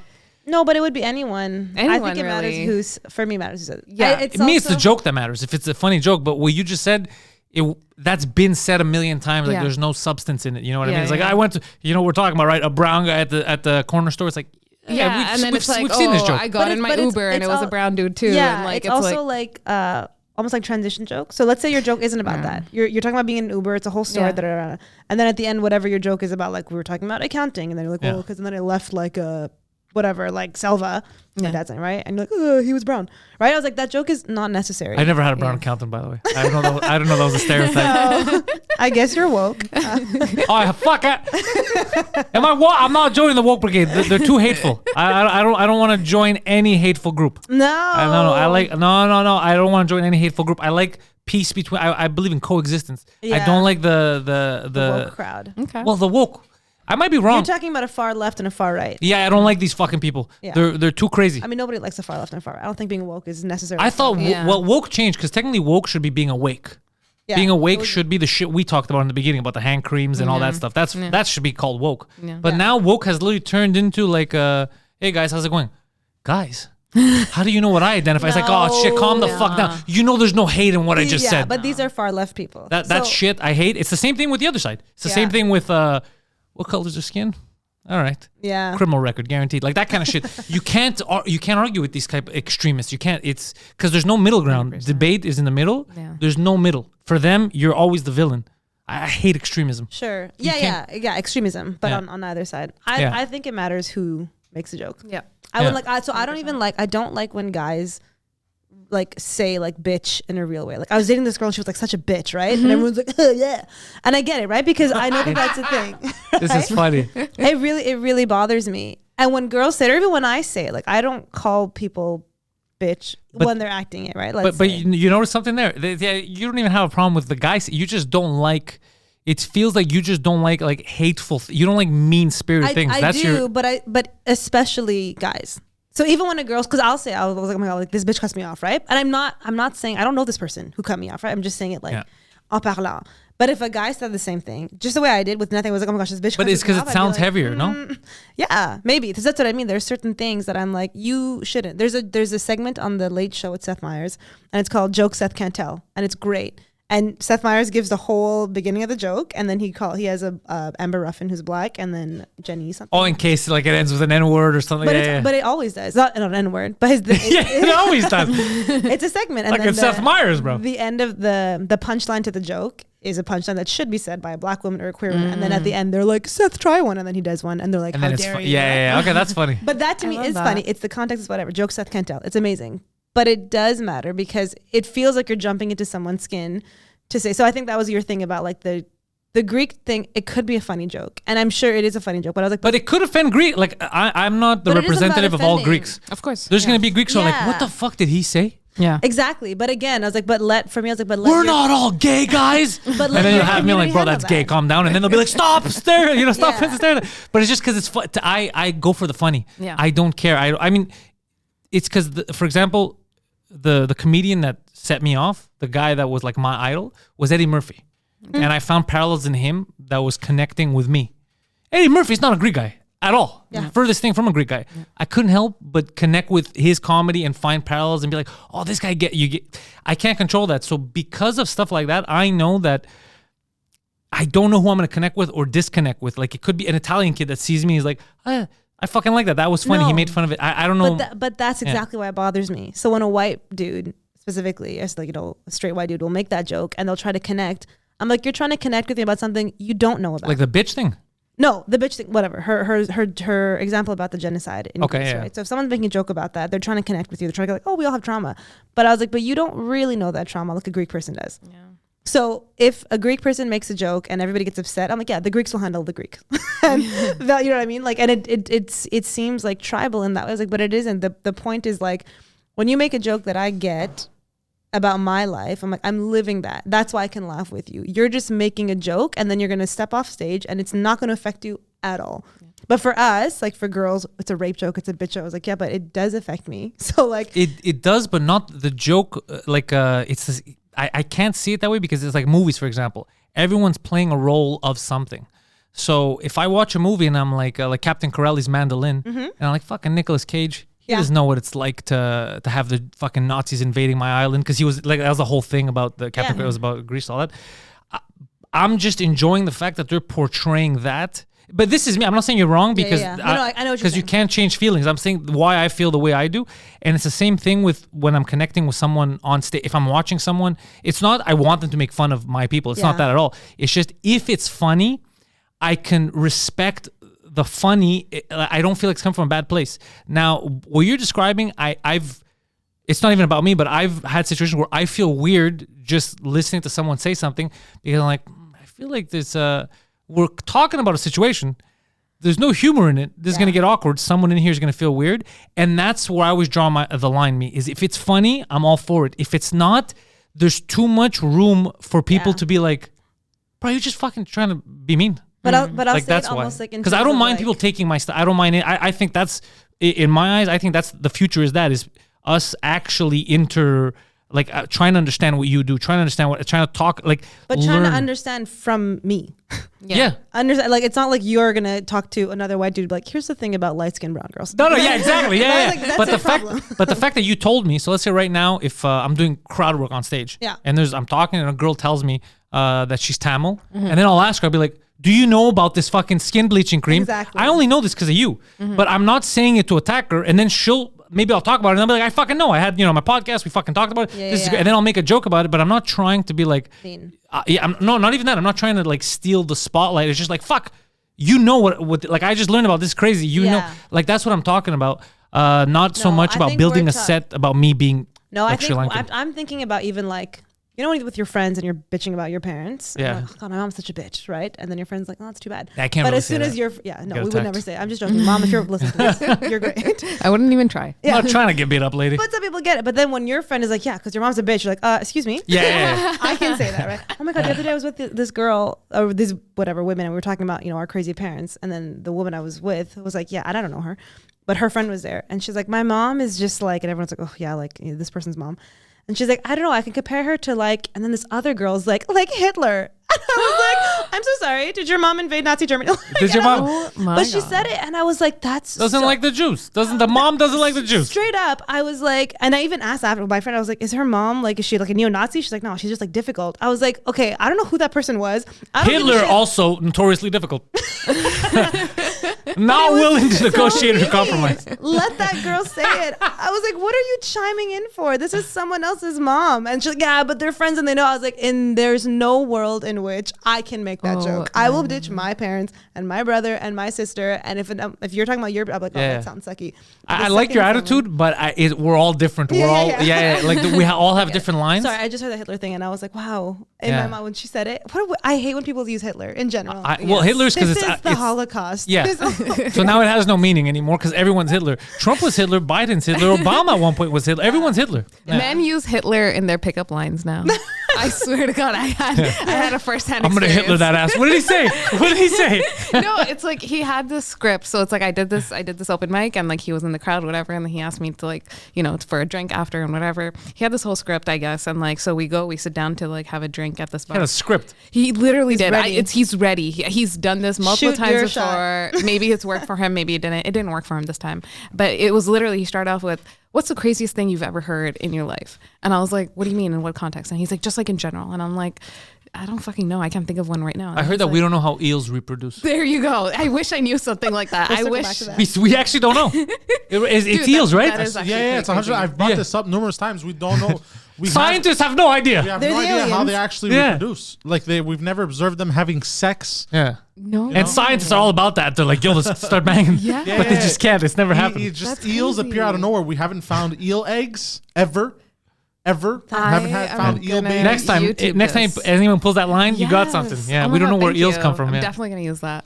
So then, anyways, and then he follows up with like, "What's the craziest thing you've ever heard?" Whatever. I was like, "Dude, I don't know." And then he's like, "Did you know that Hitler has a bunch of like his how do you call it? Like his genetic, his Lineage? yes, his lineage."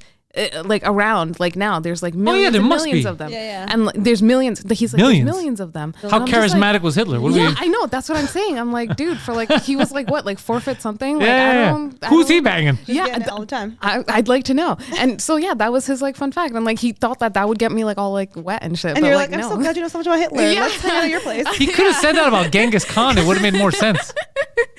But yeah, like that was his pickup Isn't there line, some I kind of guess. stat though that conversations will end up at like Hitler in Germany? There's a Get phenomenon out. about that, about how a lot of conversations will inevitably end up at the Holocaust. What? Yeah, you can look it up. I don't know what it's called, like Holocaust phenomenon or Hitler. Like I don't know how we got from where we started to here, but we somehow ended up at Hitler in Germany. Oh fuck, that is true. my Yeah. God. Well, we're living proof. It's very weird. There's some kind of phenomenon that it always. What do we That's a start with? circles Bollywood back. to here. Bollywood to Hitler. Bollywood to Hitler. That's a great name for a movie. You know what? For all the guys It's listening, a thriller. if you want to pick up a Simon. girl, Or- keep a good Hitler reference on you. Talk about the chaplain I'm still stash. thinking about the eels. Part of me is like, okay, because they're Yeah. immortal, so that's why. I They're don't just- get it's what's the happening same with the eels. I thought I like when he said it, I thought he was making shit up, and then I had to look into it. And scientists are like But baffled. wait. Also, isn't there like there's like 80% of the ocean that's unexplored? So they're obviously fucking all the way down. This is what I'm thinking too. Yeah, for sure. But apparently, there's like, what was it? They go someplace. They go to the Bermuda Triangle. yeah. How That's did they what's ever- crazy about it. It's Telling just you. they go to one specific, like all of The them. Bermuda Triangle is where like who knows what happened. That's it. That there's some Scariest fuckery shit afoot. ever. Yeah. Right? That's why when your Dude. girl goes to Miami, it's trouble. What? What is? Wait, what? Oh, there's some There's a trauma running here. gag. Yeah, online. are you- No, there's a running gag. Listen, online. my girlfriend went to Miami. She's no longer my girlfriend. Because she's in the Bermuda Yeah. Triangle. She's their girlfriend. They're in a threesome.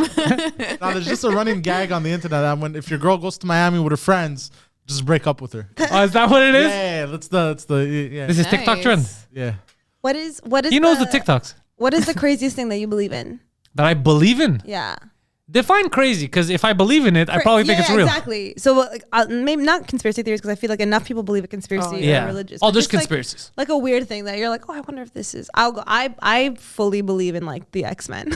Like when I watch Like the Wolverine X-Men, and shit? Yeah, I It's not feel real. Like, I That's think Hugh it is. Jackman. He's an Asian actor. I'm sure there was a show on TLC or something called like Real Life Marvels, and they were like, this guy's body can heat up to 1,000, and they put him in like a sauna, and I was like, weird. But then I was like, oh, because that guy's an X-Men. Like, Oh, you mean like there's... Okay, I so you feel might like- be right. There are some people, but not like comic book level, but there are people that have weird abilities. that's what I'm saying. I feel Yeah. like there is like a bunch of Where are like these people? superhumans. TLC.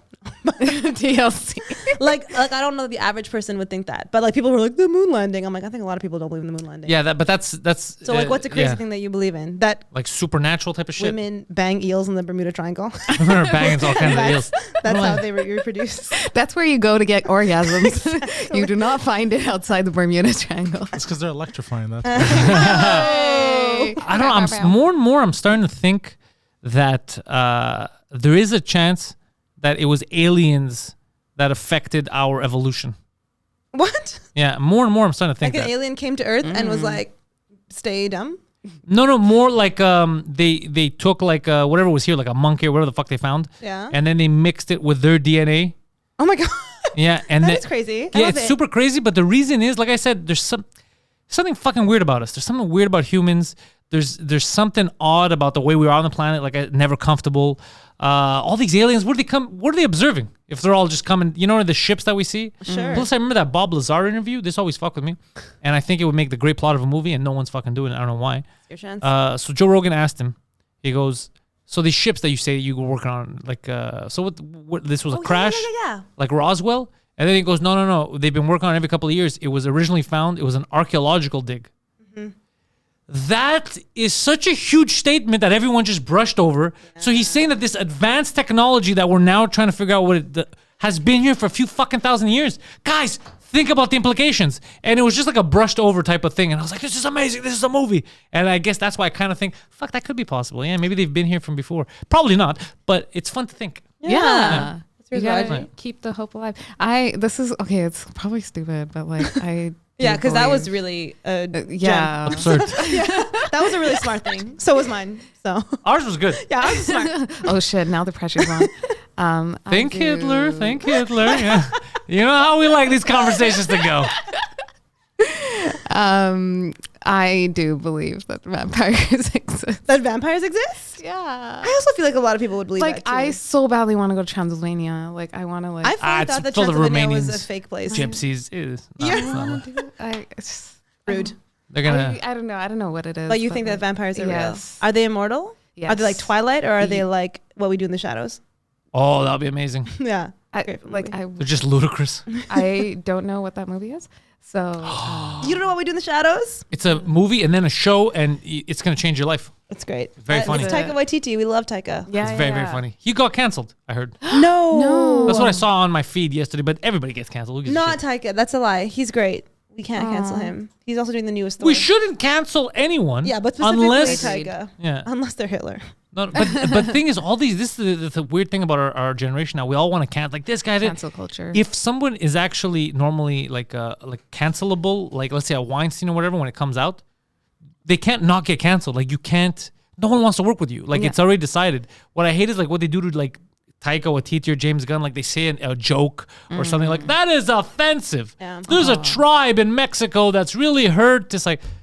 He made shut up. Like he made a joke. He's clearly not an evil fucking person. Yeah. You know? Keep that same energy for the politicians that are fucking killing. Fucking George Bush. George Bush is viewed as like an old happy dude. Millions of Iraqis were killed. Yeah. Listen, when Trump, who made that joke? I think it was Aziz Ansari when Donald Trump came into power.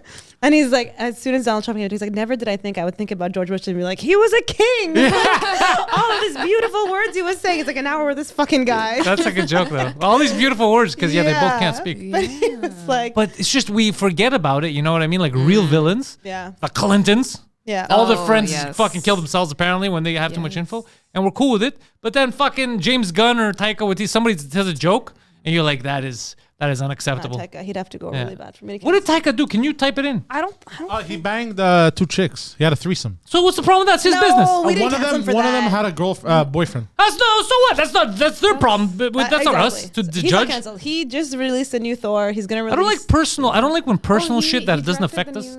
He directed the new Thor. He directed a really good movie called Jojo Rabbit, which I think is Jojo Oscar Rabbit was winning. fun. With Scarlett That's- Johansson. Yeah, with Hitler. Fantastic. It is actually. Yeah. That's We're back at Hitler. That's an incredible movie. But What We Do in the Shadows is hot fire. I have it. Oh, the three. Oh, I remember the threesome $17 on makeout YouTube. Oh, wow. Because I with Rita Ora. No, Aura yeah, and Tessa Thompson. that's a Thompson. Tessa Thompson. You the H is silent. What's your? I say Thompson too. Poseidon, what's the craziest thing that you believe in? Oh fuck! I haven't thought about this Look how cute. They because I'm very gullible. I believe in everything. are. You? No, it's a joke. I read this book recently, Mein Kampf. I think I know where all our problems are coming from. What is the craziest thing you believe in? Like like something absurd. Yeah. Okay. We've got vampires, X-Men, the aliens that fucked us over, Yeah. or literally fucked us. And Or, that's what yeah. stopped. I think it was genetically modified, but they may have banged a hot monkey. Who knows? People are doing it now with the monkeypox. Apparently that started because people were banging monkeys. Wait, Why do we have to fuck? Like, there's no human beings you can fuck. monkeypox did not start with If it did, I'd Poseidon, probably bring went that out up. as a white yeah. Where did it start? I'm very curious. How did monkeypox. Because I know that now it's like almost an STD. Like people are banging each other. And then there was the first reported case in the UK of a dog getting it in his anus. Yeah, he had his family Didn't banged you it. and Ben just talked about that? Yeah. Yeah. About monkeypox, the poxyvirus. Yeah. Off. This is 1958. Oh yeah, no. Me and Ben talked about the fact that the news anchor was like making it About like gays. yeah, and then well, we're not saying it's gay. 98% of the people they're getting are men who bang other men. It's like, so you're saying it's gay? We're not saying it's gay. Yeah, What we're yeah. saying is dudes who bang dudes. But You're like saying it's gay. It's the same way they did it with AIDS, right? Like they're trying to villainize. No, AIDS was a even worse certain because group. AIDS they said Yeah. like AIDS they were They called it like gay cancer. yeah, they were demonizing. Unacceptable. Yeah. No, AIDS was worse. They're trying to avoid gay people.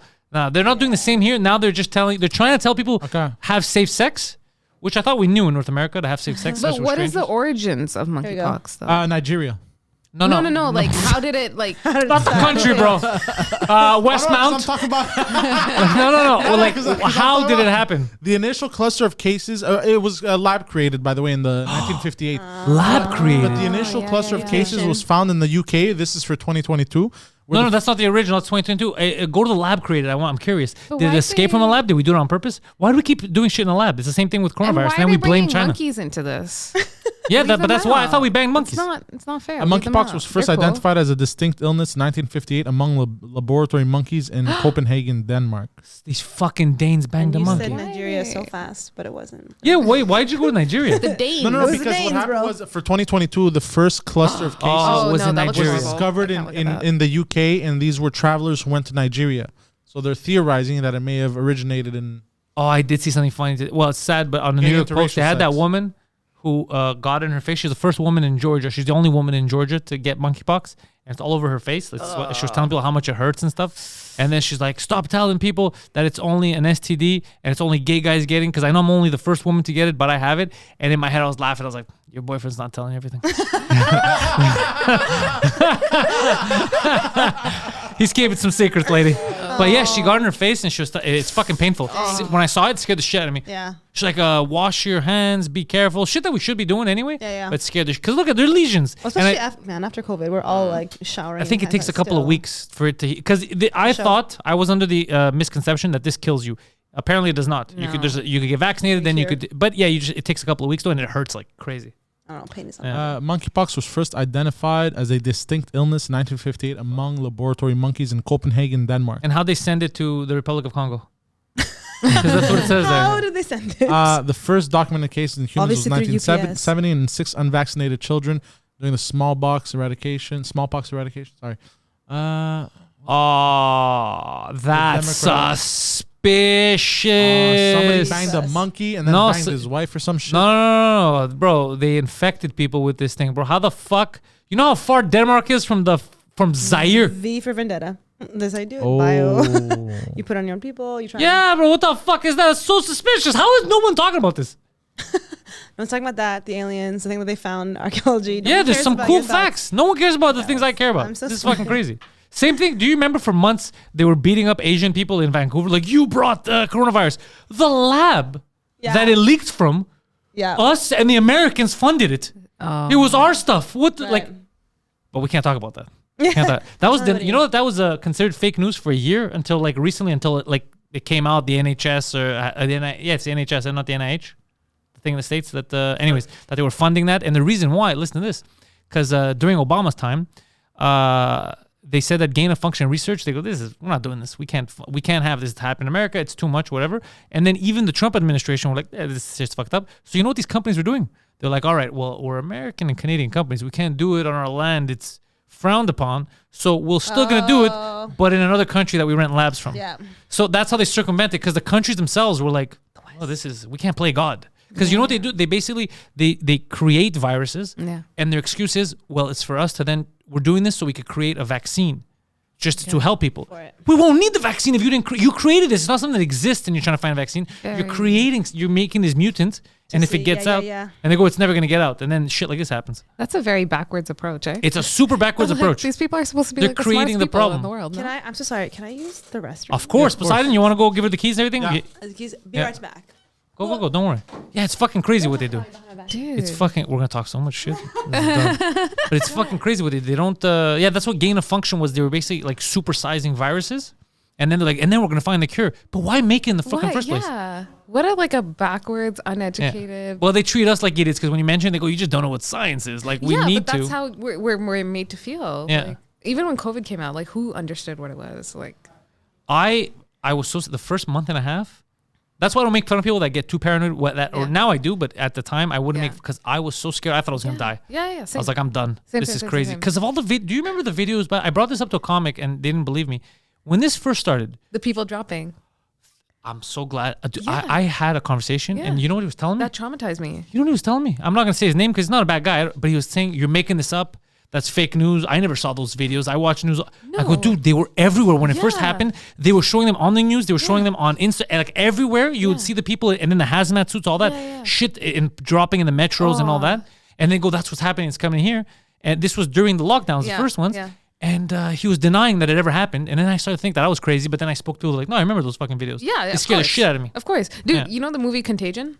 Yes, and I saw it during that time, which There you also was a go. bad idea. Yeah, same. Yeah. I was so fucking paranoid. Remember when we were going to the grocery stores and like separating our groceries on the counter and like washing it and everything? Panic, everything. I was, you know how much You touched the Purell I must have doorknob.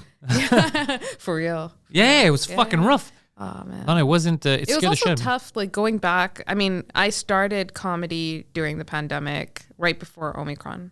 Okay. And when like, you know, the lockdowns they lifted the lockdowns, whatever, and we were doing it, I was so paranoid. I was like, I'm going to bring home something. Oh, I had, and then you know what happened? It's, I was paranoid for a while. Yeah. What started to change things for me was late. It was like,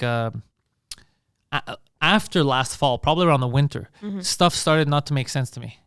Like I was like, are we reacting properly? Because when they started doing the curfew, I think that's when it settled in my head. I go, okay, either we're overreacting or there's something weird. Because like all the people that were at most danger, we didn't take care of them. We killed them. Yes. The old folks' homes, Yes. this, and then I understand the respirators was a mistake because I don't know if you knew this, but everyone, remember they all wanted ventilators? Yeah. And then we found out that's what was killing people because it was blowing out their lungs, but they weren't doing it on purpose. Okay. We They thought just since didn't they were know. having trouble breathing, Yeah. let me help them. It was just keep blowing out their lungs. So all these people in New York, especially, there was like it was like a murder scene. But that was an accident. Yeah. I understand that. But the most vulnerable people were dropping dead. They had already died. And then the young people who statistically was coming out they would handle it like a flu or whatever. They were getting locked in. Yes. And then I was like, hold on a second. Well, we can't let paranoia take over. Yeah. Like there's something fucking strange here. Yeah. And then the fear started to leave when I started to notice like people around me were getting it, like him and stuff, who I was nervous about too because he was a big guy and stuff, and he was fine, like nothing happened. Yeah. Then my buddy Mike Ward got it, and he's diabetic. I was panicking. He was fine. Everyone was fine. And then I was like, fuck, we may have fucked over the people that needed to be taken care of Yes, because everyone 100%. panicked so much, and we shut everything down in the hospitals. We're talking about when COVID first happened, when we all panicked. Then the hospitals in the beginning, because everyone didn't know, we were all scared. So you had a bit of a flu, even if you had COVID, you're like, I'm gonna die. So everyone was running, and the people that needed our help, we left them in the old folks' home, and they all died. Yes. I was like, oh, we fucked. Like this is gonna be an embarrassment. This is gonna be a stain on our generation once people start talking about it. Yeah. And then now it's starting to just come out a lot. You're like, okay, there's a whole segment of society that we shouldn't have overreacted with because they consumed all the beds because they were scared, and then the people that needed it, we fucked them over. Yeah. It was just horribly managed. But nobody knew. Look, in everyone's Exactly. defense, even politicians, Yes. it was a fucking panic. No one knew what the fuck's It going was on. the first of its That kind. was my only conspiracy with COVID. Like people were like, oh, it was this, it was that. I was like, oh, but it's only killing the old population who are the only ones who are not really contributing. I was like, that's why. Like they're trying, and then it fucked us over the opposite. That was what I fuck. thought at the beginning. That's actually not a bad. That was the only thing I thought. I was like, why is it only like death? And then I feel like it mutated, and then we were fucked because it was taking everybody out. It started offing random people. You'd get the one-off. But it predominantly wiped out like a bunch of, and that's why like people that couldn't handle it. Yeah. But you know what I found out? I only found out because of COVID. I had no idea the flu kills people. I only found out the numbers of flu deaths every year. It was absurd. I was like, get the fuck out of here. And like, the same people that die from COVID. You didn't know that it kills them? I was like, I didn't know the flu could kill you. I didn't know that. Yeah. Every year it was anyways, I remember when the biggest thing that CTV did that caused divisive stuff was when I think it was Lisa Laflamme who was talking about it. She's like, the numbers, and it had the numbers of the death toll in Canada, and the death toll was 11,000 something whatever, and total it was like 60 more throughout the country, but all of the like 98% of them were in old folks homes around the country. And I was like, that's a huge tell. Yeah. Like we just locked down the entire nation, and the people that needed the help, we didn't give it to them. We let them die.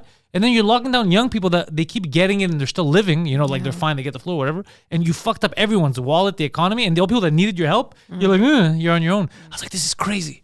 This is fucking That's why I nuts. think everybody did it. Like I know there was the whole like anti-vaxxer thing. I'm vaccinated. I like vaccines. I don't know. But my whole thing was Well, what like, we got, I don't consider a vaccine what we got. I think we should call it gene therapy because technically it didn't prevent anything. right. Well, we'll see it as time goes by. But I don't think it's gonna hurt. I hope it doesn't fucking hurt us. But but the whole thing about locking up the old people, that was my biggest thing. I was like, if I got it, and I did get it, I was like, some of us, I was like, I'll be fine. I was like, but I don't want to murder my grandfather or yours or that was the whole, blocking off the section and being like, oh, too bad. Yeah. And then when Good we luck to you guys. we blocked them off, that's the other thing is like, okay, you're not allowed to see your grandparents, but you still are locked down. You can't go outside either. It's like, yeah, but I can't go visit them. Okay, so they could be safe. Let's say if that makes sense in that world. But then why can't I go to work? Why is my store closed? Yes. Like a lot didn't, like it was overreaction, I find.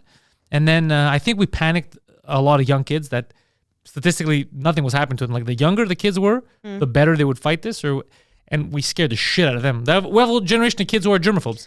Yeah. I'm trying to extend a lot of grace to the whole pandemic thing. Like it literally was like in our generation, I don't love, like everybody had some of their problems with the way it was handled, but ultimately But I'm like, who could have handled that perfectly? It was a global. No one knew. No one Everybody knew. did their best. I think I really believe that. I really think that everyone did as much as they could. Like I was as especially in Quebec, right? I So, can't like, justify the lot, curfews. That's But not that your was best. The second thing when it happened too, I was like, what? But even that I was like, we just did it. And then when they were like, these stores are essential, but you can't buy pencils here. You can't buy like makeup. Right? I was like, well, I'm in That the was store weird. already. But do you That remember was going weird. into stores and they're like, you're allowed to buy seeds? but not dirt. Yeah. It was the craziest thing. I was like, who's making these rules? And they would just have tape. I go, but it's right there. Let me just take it. I could stretch my arm. Like, no, bro, that's illegal. And that's it. That's This the is thing that crazy. everybody was Yeah. like, you're doing this. What are you guys' thoughts on like, especially we had a lot of visiting comedians from like international, right? Bringing all And the COVID they always make fun of Quebec for like, the way that we handled the pandemic. What do you guys think about that though? Okay, so we have a lot of problems here with I don't want to say we did mishandle, but the mishandle was more of the overreach of power. That's what I didn't like. In the beginning, when he locked down he's like, I'm going to close the borders before Canada even did. I understood it because he's the leader. Yes. Yeah. And he's like, holy fuck, something's happening. We don't know what it is. When it was happening, do you remember that time, Poseidon? I remember it because To a Drink Minimum, we had Akash Singh. He was the last live episode until we got back from the pandemic. Oh, yeah. So you guys know Akash Singh? Andrew Schultz's boy. He's... Oh, yeah. Okay, Akash, He's fucking hilarious. awesome. Yeah. So Akash was in. He was doing To a Drink Minimum with us, and he was headlining The Nest. Nice. We do the episode. It was during that time. It was weird, right? So the episode ends, and he's like, man, what's that? I keep hearing about lockdowns and shit. And I go, let me just find out. So I text David Acker, and I go, I'm here with Akash. We just did the podcast. Like, are you open tonight or what? Because we keep hearing shit. Because I had a show that Friday that we canceled in St. Leonard, me, Massimo, and Guido. And he's like, actually, because I heard the stuff, tell him we're going to cancel the show. Come straight to us right now. I'll pay him for the weekend anyway, and tell him to get the fuck out of the country before they shut down the borders. Because they were threatening to just close. Do you remember this? Yeah. To just close the borders. It So I hadn't tell that. So I go, oh fuck that. So he went to get his money to leave right away. So that's the mental state that like the New Yorkers, anybody that was up here, that's the mental state they were in, is get the fuck out before they lock shit down. So now when they make fun of it, the reason why I agree with them is because in the beginning we didn't know. What fucked us and people make fun of us is the curfews. And we were made fun of everywhere, and I understand them. Especially during Christmas, which makes the second the guy tries to tell adults, you can go do groceries at fucking 5 o'clock in the afternoon. Yeah. But at 7, holy fuck, that virus is rampant. Adults are like, hold on a second, that doesn't make any sense. That because if my schedule is shifted, I'm living the same life you are just at night. Why the fuck am I more? This is crazy. No, but I think the whole thing was that you're more likely to gather in groups after 8. But that's not. That's fine. You're more likely to gather in group, but you can't impose that on adults. If you want, go stop gatherings, go to parties. That's fine. But to make it illegal for you to drive or walk like that, exactly. That's what fucked with me. And I don't live too far from the studio, but we were exempt because we're media. So this was allowed, and I had the paper. I had to sign that he's going to work and shit. I'm like, this is fucking crazy that I'm allowed, but if the guy's working the corner store, he has to shut his fucking store down for what? Yeah. For what? This is crazy to me. It doesn't. But he wanted to show like, I'm in charge here. I got this. But he wasn't helping. He just caused the divide with people, and then that made people more scared. That made people anti-vax, because then it all seems fake. Yeah. I understood why people were saying this is all bullshit because you can't justify the curfew at night. It feels fake. Yeah. I know that it was just an overreach. It wasn't that COVID is fake. COVID was a real thing. But I could see why people are like, okay, well, this is part of the same system, and this is stupid, so all of it must be stupid. I see where they were coming from. It's not correct to see things that simplistically, but I see why the frustration was there, because I was super frustrated with the curfew. It was so dumb. Yeah. So dumb. Yeah, it sucked for all of us. Yeah. Yeah, for everyone. There's no one that was like, yay, curfew. Everyone's like, fuck, this doesn't make any sense. Yeah. I remember nurses, people just getting stopped by the cops and like, I'm going to work. And like, well, we're going to get this ticket. If you want, you could fight it later. It's like, but I'm a nurse. So like, what the fuck are you doing? I'm the front line. We're already stressed out. Yeah. Just let us live. So that stuff I was disgusted. And that was when I said, the cops had such a bad image in North America because everything that happened that time, that was like the George Floyd time, all that stuff. They had such a bad image. Yeah. This was the chance in Quebec to redeem it, to publicly be like, look, we're not enforcing this unless it's something crazy like a fucking party or like 300 people. We're not enforcing this, guys. If you need to go do your business, go do your groceries, no one's gonna bug you. They had the chance to do that, and they didn't, and that's what bugged me. It's like, guys, we're all human beings. Forget the government. There's 3 people. You know why? Because they are psychopaths who go into the police. There you go. To bully. Tying it all together. Yeah. It's the curfews is what fucked us. So we deserve to get made fun of when they make fun of the curfew stuff because we did. But I don't fault people, like I said, for overreacting and panicking because all the videos we saw in the beginning, all that scared the shit out of me. I thought I was gonna die. In Italy, it was really like Yeah. those Italy videos. The balconies. were so sad. And then the biggest statistic that I only found out months later was the people that I thought it was everyone. It was only later when I started to find out about the population. It was all older people. They had respiratory problems. I didn't know that in the beginning. I thought it just hits you and you die. I didn't grasp that's the what concept. we saw in the video. That's what we saw in the videos, yeah. Yeah. It was just, I don't know. Or like in New York when they had like those truckloads of like the bodies. Oh, fuck. Dude, All the that old folks really homes. That fucked Cuomo with killed me. everyone, yeah. That really like that. But it should have fucked with, like, that's what I'm saying. Like, there's still people, right? Yeah. And I think that's how they look, but they're old. No. No. Yeah. Cuomo, So that's why sad. people were pissed at him because he made the decision of, remember, he's like, if you're COVID patients, bring him to, COVID patients, not the age, COVID patients, bring him to the old folks' homes. And then he killed all the old folks. Yeah, it's fucked Yeah, up. yeah, That's- yeah. That's insane. Yeah. So shit like that, that's why just because they're politicians doesn't mean they know better. Yeah. Shit like that really fucked with me at the time. I was like, fuck, the people that you trust the most, They're Right. just That's reactionary. what I'm Same thing with Trudeau. We didn't even need to get to the point with fighting and the truckers. It didn't even need to get to that point. This is what fucked me about the Trudeau thing is how like of a grumpy kid he was. The mandates that the truckers were fighting were about to get lifted, and they weren't getting lifted. Yeah. And then Trudeau's like, no. And then a week later, remember a week later they started. Why didn't you just do it a week before since you knew you were gonna do it? So we don't To have the avoid country that. fighting. Why did you have to be such a? You're a political leader. You're not. This isn't. You're not fighting with your wife or something or your best friend. This is a whole country. Why, if you knew you were gonna take it out, why would you do this? For them. Yeah. Just to be like, no, I'm in charge. I didn't do it because of them. I did it because I want to. But you were gonna do it. So why do we do? Why do we go through this circus? Why? Yeah. So little things like that. I was gonna do the dishes anyways, but now that you told me, That stubborn behavior. It's like it's not up to you. You don't rule over us. You Yeah. don't rule. You were Rule supposed for to work us. for us.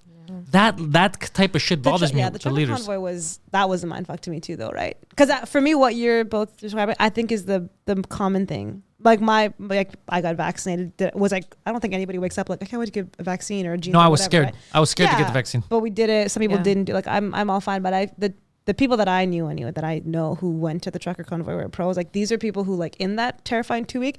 Even then, they're like the government's trying to kill you, and I was like, your conspiracy from the beginning, right? So it's like so.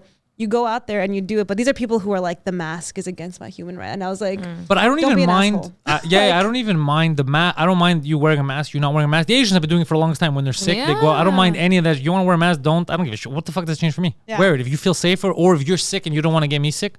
More power to you. My thing was never that. My big thing was like with the truckers.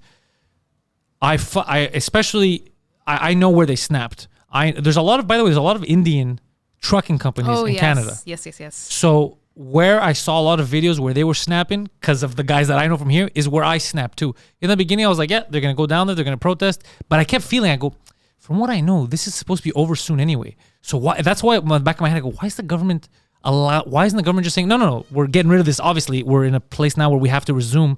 Why aren't they saying it? That bugged me the first time. And then the second they started going out and pointing at truckers that were they were fucking, bro, those Sikh people. And they're like, these fucking racists, they just hate brown. Oh, it's going to get ugly. And that's what happened. That's when you start seeing the coalitions of all the Southeast Asian truckers get together and go down there. They're saying that the reason why we're protesting is because we're a bunch of racists. He goes, we're not here because we're here because they're stopping us from doing our fucking job. That's why we're fucking here. And I was like, why would you say the actual that? truckers, you mean? The actual truckers. So a lot of... But that's not who I'm talking about, right? I'm talking about the like Oh, there's always going to be troublemakers. those like rich white people who are like, this is the Holocaust. I'm like, Like well, the average Joe. But you're yeah. going to... those are the ones that I had the problems with. I had a joke on stage during this that I was saying that you ever notice every protest, like every parade, you're gonna find there's always the psychopaths, but that's where the news always goes. And it's like, why are you here? Like you'll be at a gay pride parade, and then they get these guys like the fucking Jews are the problem. And you're like, bro, you're at the wrong parade. Like, why do you have to go to every gathering? But you find, I feel like I've been at pride parades, I've been at BLM, I've been at I'm climate just change, saying as and a then- joke he's that saying like a joke. Oh, yeah, in general, like yeah. because you always find these random because that's the thing. The truckers, right? They were saying, oh well, we found one Nazi flag or something like that. It's like that if that was an actual Nazi that went there, you don't know who the majority of truckers are in Canada. Because that's fucking weird. You're just around a bunch of brown guys who are gonna be like, "What the fuck are you doing?" So there's a lot of. It's like, why are you there? Well, Why are it you was, there? but the Trucker Association also denounced it. Of course. They were like, we don't want to. No. Like they were like, we're not part of the trucker. That again, this is the fringe minority thing, which I know pissed off a lot of people. But I was like, They I feel always like, will. I feel like the statistic thing. I was like, but it was an actual. I was like, if 70% people are vaxxed, then automatically you guys are in the minority. So that's 30% is a minority. But they weren't fighting the because I don't think anybody cared. You're not allowed to be here if you're vaccinated or whatever. Everybody. It was just a mishmash. That's Yeah, my it was a thing. mismatch. It started with the truckers, and I was like, I understand a trucker thing. Then the Canadian Trucker Association was like, well, we're not for that. Then everybody was like, I fucking hate it. And I was like, okay, well, now like you have to find a parents middle came out. ground. But again, Yeah. it didn't even need to get that bad. Yeah. Like I'm all for not stopping people from working. I'm all for all that stuff, but it did not need to get that back when you started a week later taking out those mandates that you already planned to take out anyway. Why did you? It's little things like that. It's like, are you doing it on purpose to divide like people so we could all argue? Because personally, I never give a fuck. When we had people coming here during the do you mind if I'm not vaccinated? Do you mind? I said, it's not. If I think that the vaccine makes me healthier, safer, or whatever, that's my decision. I don't give a fuck if you, because I took it, right? I should be safe, for example. So I would never ask. Whenever they would tell me, I go, I didn't even want to know. I didn't care that you're not vaccinated. It's not up to me. I don't give a shit. I never cared about any of that stuff. It's your personal business. It has nothing to do with me. I never cared. So to this day, I still don't give a fuck. Vaccinated, not vaccinated, I don't give a shit. changes nothing for me. Yeah. Yeah, I feel got like it twice care. because I thought, with the statistics that I had at the time, I thought it was like the path of least danger. Yeah. Like I thought, okay, this and that. Now, finding out now how skewed the stats were, if anything, it did just nothing. That's the most dangerous thing for me. Because if I was in the danger category, if some people have bad effects, but every vaccine does that, I would have already felt something. Yeah. So if anything, it just looks like, it didn't really protect me, but which is a danger I could live with. Yeah. Everyone was skeptical though. Like I was That's what I'm skeptical saying. because I know that historically too, vaccines are not tested heavily on women and the side effects are not tested as women well on women, right? I did a show in Quebec City, a French show. Yeah. My it was last October. Two of my fans were but there was two women that I know they're fans, and we talk on my Discord, so I have actual discourse with them. They were telling me about their menstrual cycles getting fucked up. Yeah. But this was last year now, so I brought it up on the podcast. I had gotten flagged for misinformation. I was like, "What the fuck?" And I was talking, and I was like getting pissed off because these are women who told me they're doing this, and I'm looking online. There's other women in the States that were reporting it, and every time anyone would report it, they would be like, "This isn't true. This isn't true." And then now recently, it came out in mainstream media that. And I go, hold on a fucking second, guys. I said it first. No, but it's just we have to listen when the people it's happening to are telling you this. You can't just be like, bitch, stay quiet. Yeah. It's nuts. It's fucking nuts. And then now when you can't hide anymore, you're like, all right, there was. I'm not saying stop. Just let people know what the side effects could be. Yes. And don't fuck with people like that because then you make them feel crazy. Like they're the problem. Or just do the proper testing. Like, They couldn't. Look, It's the time frame too, right? the time frame too, because we were so scared. I'm going to give the benefit of the doubt. Yeah. And they wanted to get something out. Trump's Operation Warp Speed. They wanted to get something out at Warp Speed because we were so scared. So I'll give the benefit of the doubt. Now, is that dumb on my part or on our part? Because especially it was an mRNA, it was something we hadn't really done before on a mass scale.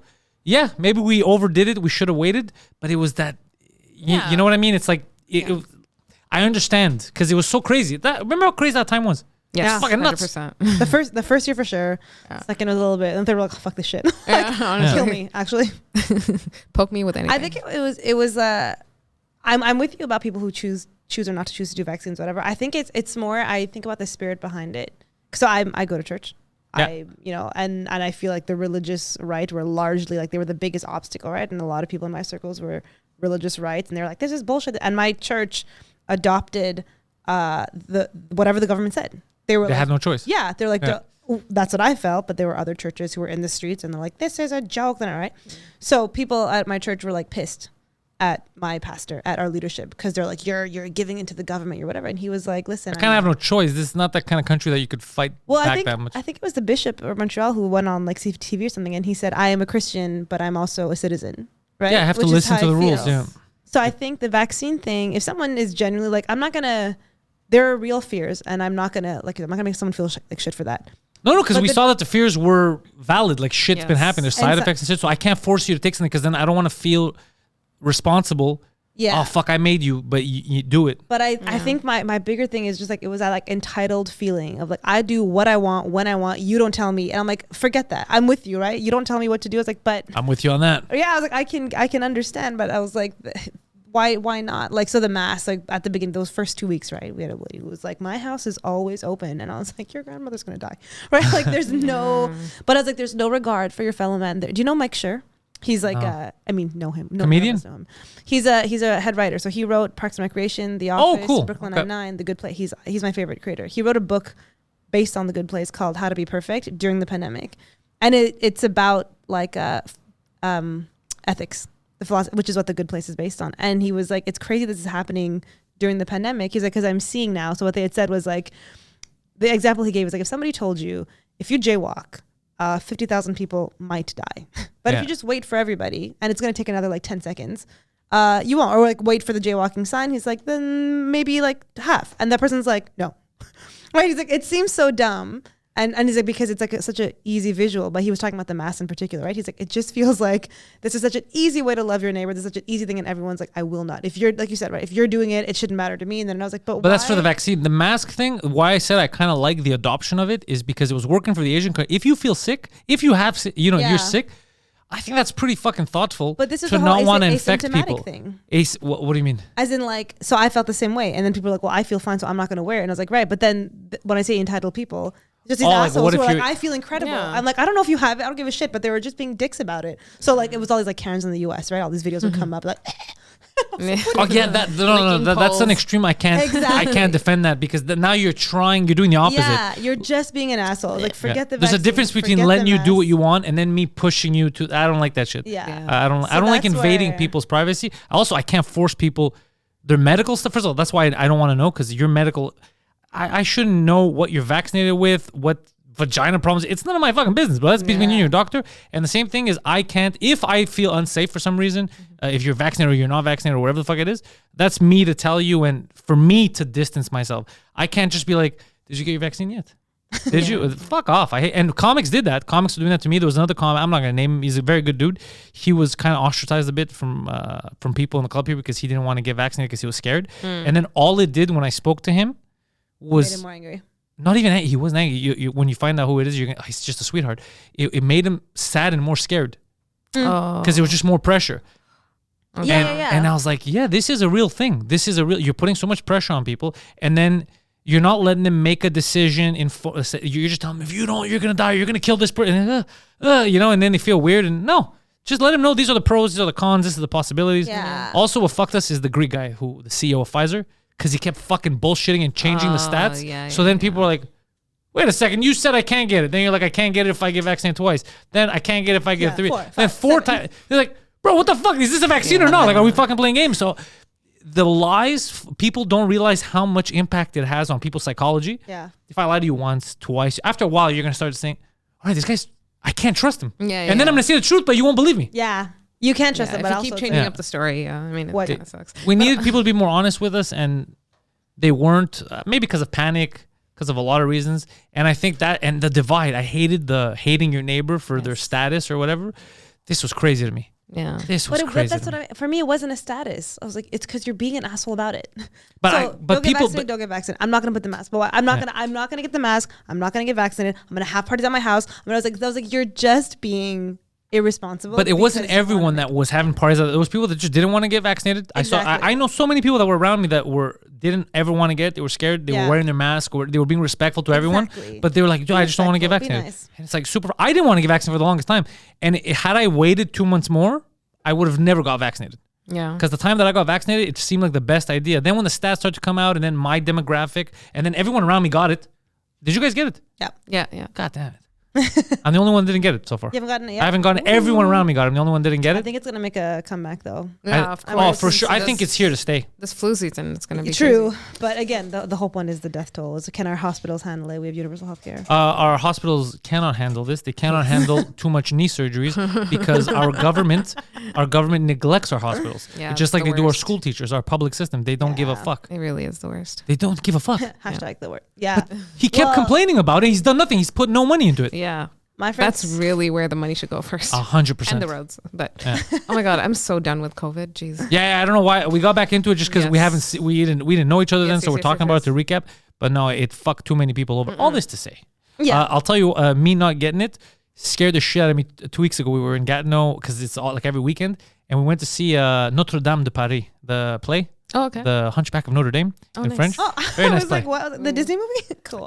This movie's based on that play, I think, and the book, the poem, and it was so many people, and there's old people, young people, and all the old people. They have their Yeah, masks on and stuff. got And I was looking around.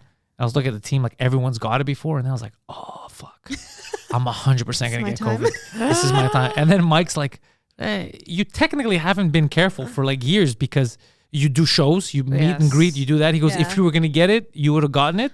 So there's two possibilities. Either I got it, but I was asymptomatic and nothing happened, Yes. or because they haven't released what the reason is, the denominator. The assumption is might be blood type. I don't know, but there's some people who just can't get Are COVID. like immune. Yeah, who just Nice. can't get it. But and I think I know why they don't release the common denominator, because then those are going to be the people who are going to be like, well, I'm not doing anything. I'm not getting Yeah, I can't get yeah. it. So I think that's why they don't want people to rebel. Smart. And then some people might lie, be like, I'm also Immune. or whatever, Yeah. A positive, whatever the fuck it is. Yeah. So I think that's why they won't check release that, it. I mean. Yeah, because there's some people that just don't get it. Yeah. That's what because there's no way I'm that lucky. I've leaking seen so many secrets. people. Huh? You're leaking secrets out here. Yeah. But it's impossible to be that lucky. It's the amount of people that I've seen. Yeah. Well, you were probably the amount of- asymptomatic. That's my assumption. Yeah. Asymptomatic, You didn't or feel like in the last few years you even had like a cold? so the only time I ever got scared for real was right when that week right before everything closed down. The first time? The first time when everything closed down, it was before we knew. I'm sure I had it before. I had the worst headache of my. I one night I remember it was 6 p.m. I said if I had a gun I would have shot myself in the head. My head was. I never felt pain like that before. It was flu-like, and then after like a half hour later, this was 3 days in. I started to feel normal. I started to be on the road to recovery. I went to the clinic. I went to a private clinic because I was like I got scared of COVID. And I was like, I want you to test me for everything, but there was no test for fucking Yes. COVID. Yeah. So I paid money. They took my money. They did blood tests, and then they called me. They said, just lose some weight, bro. There's nothing wrong with you.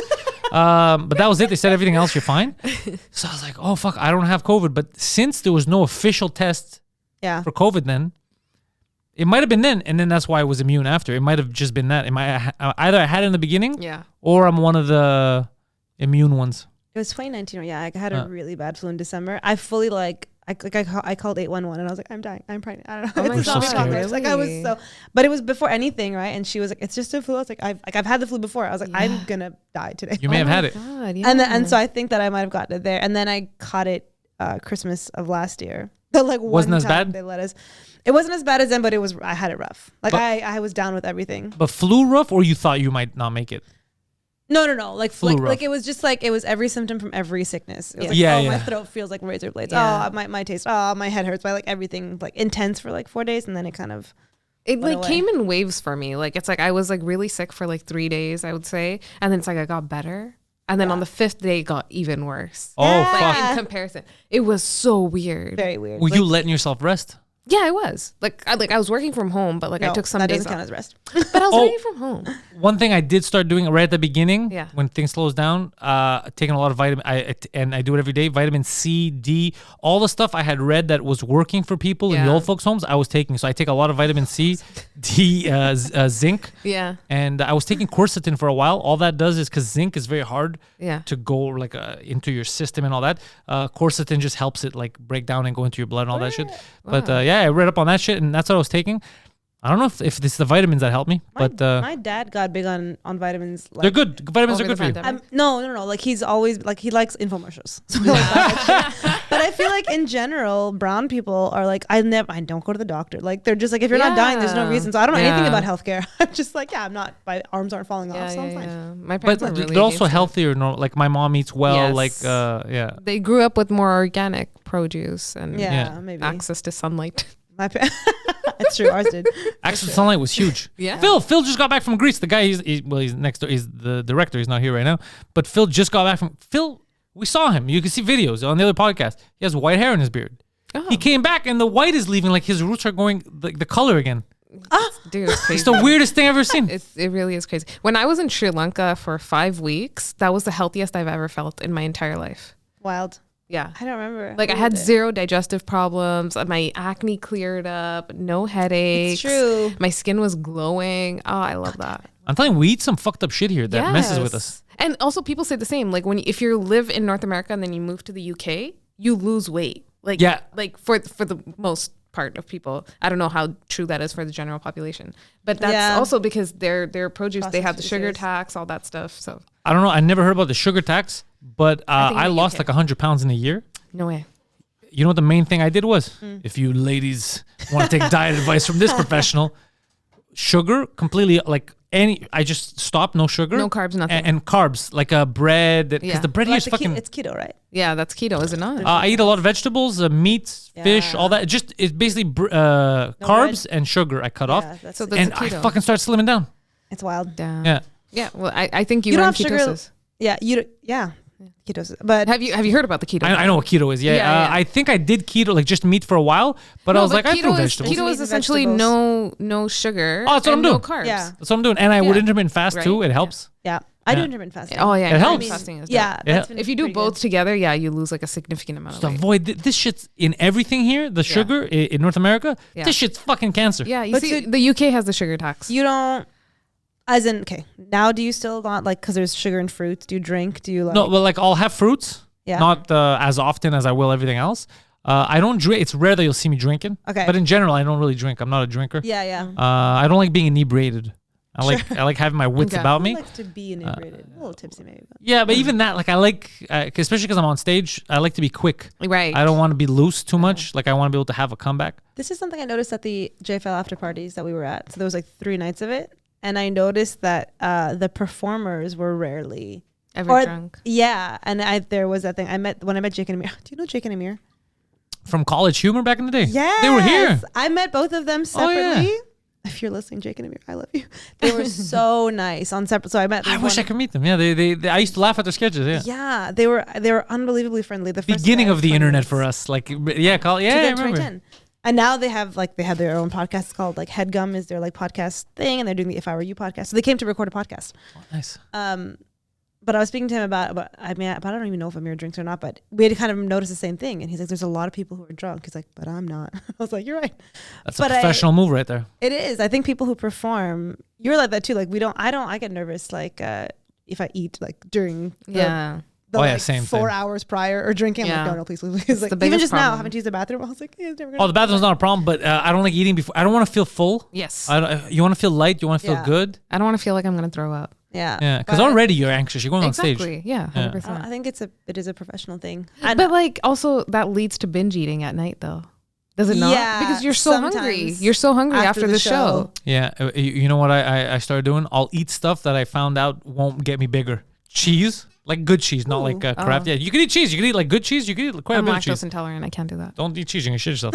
But meats, veggies, Okay. even little charcuterie board. charcuterie Just board. before. Oh yeah, there you go. I like that. Boom. That's it. Just a or also, but eat at night. Not that. It depends what you eat. But you can eat some fruits, like even if it's pineapples and shit like that, because they're not bad sugars. It just depends on what you're gonna do next.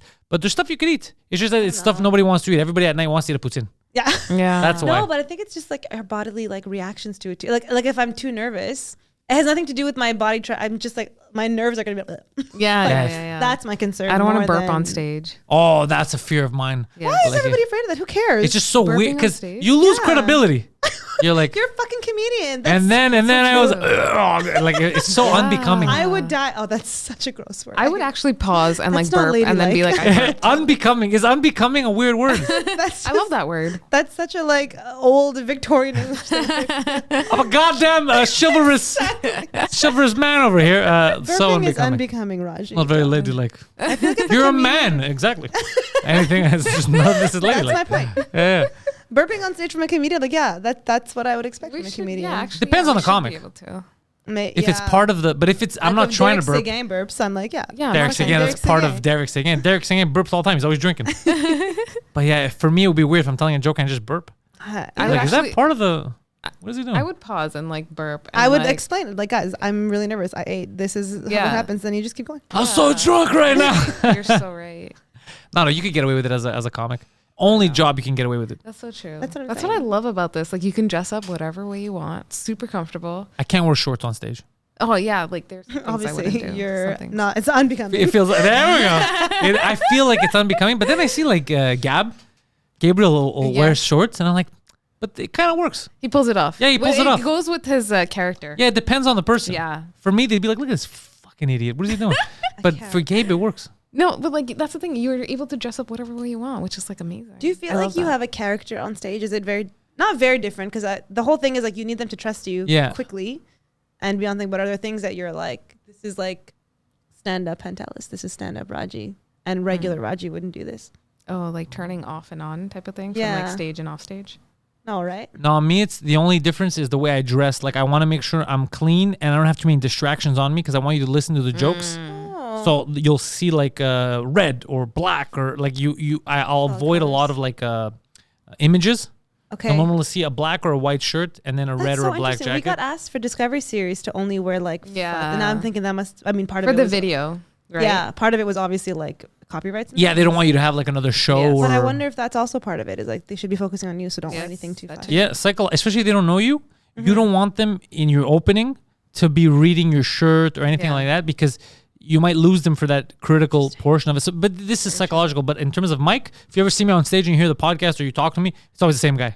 That's it. Well, I only saw you perform in French for Raajiee. Oh yeah, you were there. You said that night. That was a great night. Olympia, you were getting tons of laughs. I feel. From where I was, you can't feel it too much on. So I wasn't sure if people liked it or not. Oh, Yeah. I was in the floor right in the middle, and people were dying. It was it was really good. Yeah, I had fun that night, but for myself, I had fun, like, because I'd never been to the Olympia. Oh, okay. But the only shitty thing was when I was on stage, the way the lights were, they hadn't fixed them properly yet, so I couldn't see anyone. Isn't that nice, The though? place could have been empty. I wouldn't have known.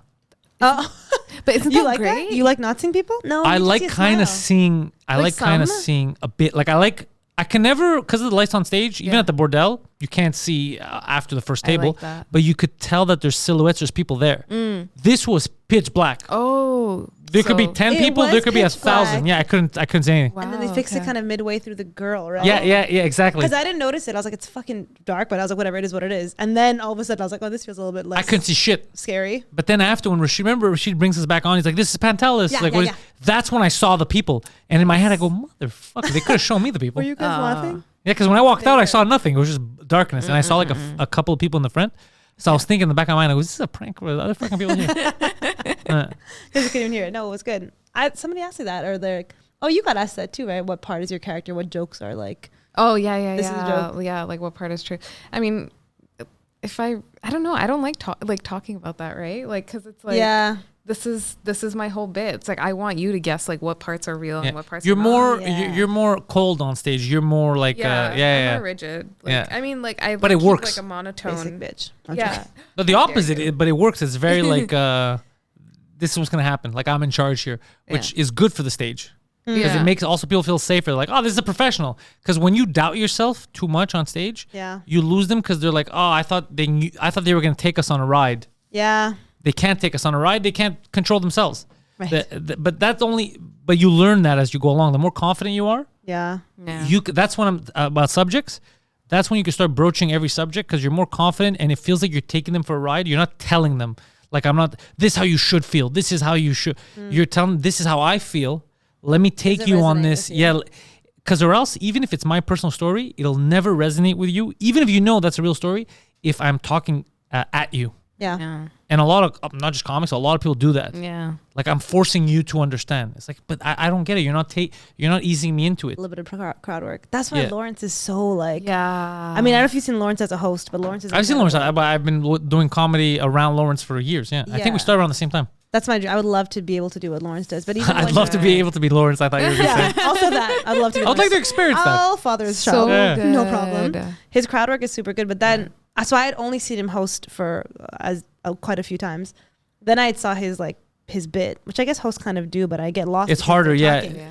But then Yeah. his bit was so funny, and I was like, but there's just something about him. I'm like, I gotta be buddies with Lawrence. I gotta Yeah. be with him. He would like me, I think. Yes. Like, But you need that as a comic. If people Yeah. hate you, it's not going to work. Have you seen, you guys know Sugar Sammy? Yes. Sammy's crowd work is one of the best I've ever seen on the planet. Really. Yeah. I've gone to see a lot of people. Fucking Sammy is on another level. he does a lot of it. He does a lot. He's well prepared. Yeah. He's gonna bring in subjects that he's comfortable with. He's not gonna let himself get lost. Yeah. He's always in control. Doesn't matter who's talking, what they're saying. He's always in control, and he'll make it funny. I love how he does like segments of crowd work. Like it's like he'll do his thing and like whatever, and then he'll like, okay, so yeah, he's like, well, what about Yeah, you? yeah. Like whatever, and then he'll go back to his like material or whatever, and then he'll come back and it's like always Phenomenal. You're Always always in you're control. always paying attention. That's what stresses me is like feeling out of.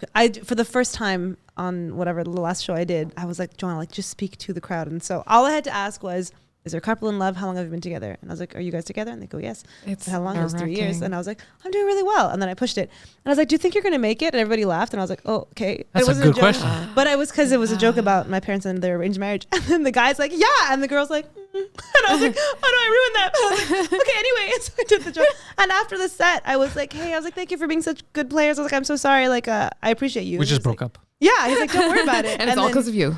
she was really sweet. Then she kind of turned around and then he looked at me and he's like, but she did pause, right? I was like, well, that's between you two. She did pause, man. That's not it. Oh, you had an arranged marriage? My parents had an arranged marriage. Yeah. But you have a joke about it on stage? Yeah. Yeah. When I had started, I had an arranged. This was when I started comedy, and I kind of remember it. It was something about like, what's the problem with arranged? Everybody's talking shit about arranged marriages. Who wants to go to an unarranged marriage? Like, I want things to be in order. I remember I had when I had first started. Yeah, there's something, is but pretty Is that a there thing was in something. Greece? No. Not anymore. Well, it's probably in the village is still a thing. But yeah, I mean, my mom was arranged marriage. Yeah. Based on what? Like, well, how do they make the arrangement? Is it based on like money? On Social class, money. Because I know that the first person that wanted to marry my mom, she was a very pretty lady. My your grandfather mother is. refused. He's like, he's fucking short. He's broke. Yeah. Okay, but it is. It's like a feeling of like the family. It's like, fuck this guy. Yeah, if there's a shitty family, or if it's fucked. It's the same thing everywhere. Yeah. Everyone claims to be better than the other culture Yeah.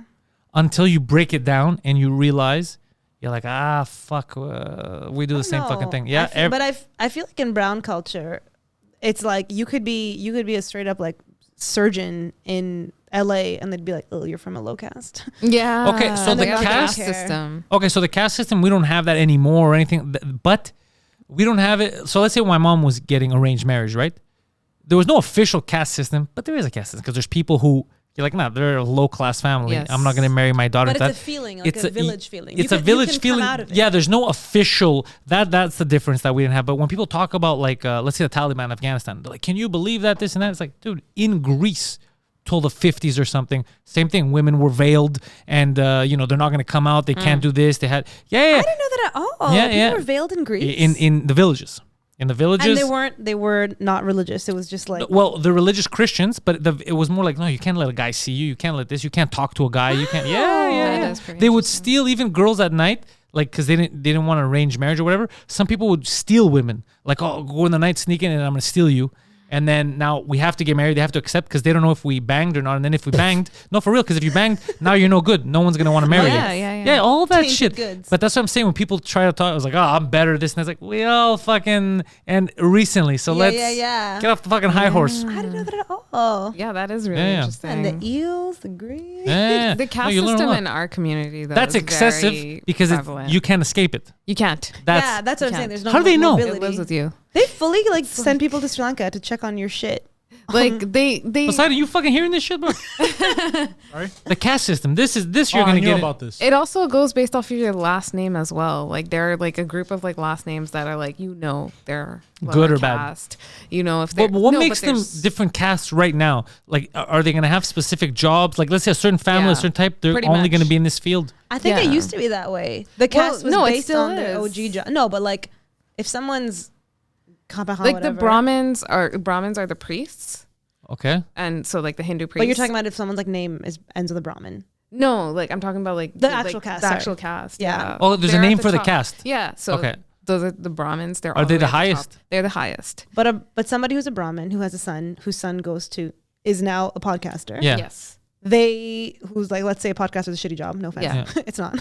But like they'll be It like, is. oh, it's fine because they're Brahmin. You can marry this random podcaster Exactly. because they're Brahmin. Yeah, it gives you like entitlement. But like, I'm saying, but that's You an could old- marry anyone because you're okay. So my question is, let's say you're at a higher caste. Yes. You could marry lower. No, it's really frowned upon. Yeah, Because you your don't go family, low. if you're from You the- go under. if you go under, like if you're like Brahmin and you go to the next lower caste, your family's going to be really disappointed in you. And But does society, that bring essentially. them up or does that bring you It down? brings you down. You don't go up. That's Yeah. so fucking And retarded. there's something about women and men too, right? Like it's maybe it can Yeah. kind of work if it's the guy. If who the brings- woman's marrying up, it's like, okay, fine. Yeah. And like, So whatever, I'm but if the allowed guy's to marrying slum them- it to get a. That's what it is. maybe Yeah. That's still weird though. it is. It very is very, very. But that's it. So the job thing we're talking about ancient jobs. So the Brahmin clergy caste is that Yeah. what it meant? But like someone who's part of that caste could become a podcaster, and that's okay because they're part of that. Because they could caste, do whatever they want. which was clergy. Yes. Exactly. and they'll still get the respect. But if a lower class becomes a podcast, like, what are you doing? No, it's Speaking if- into a it's the microphone. opposite. Oh, they're not even allowed to It's- become no, podcast. if a lower class becomes like a billionaire CEO, they're like, but you're lower caste. Yeah.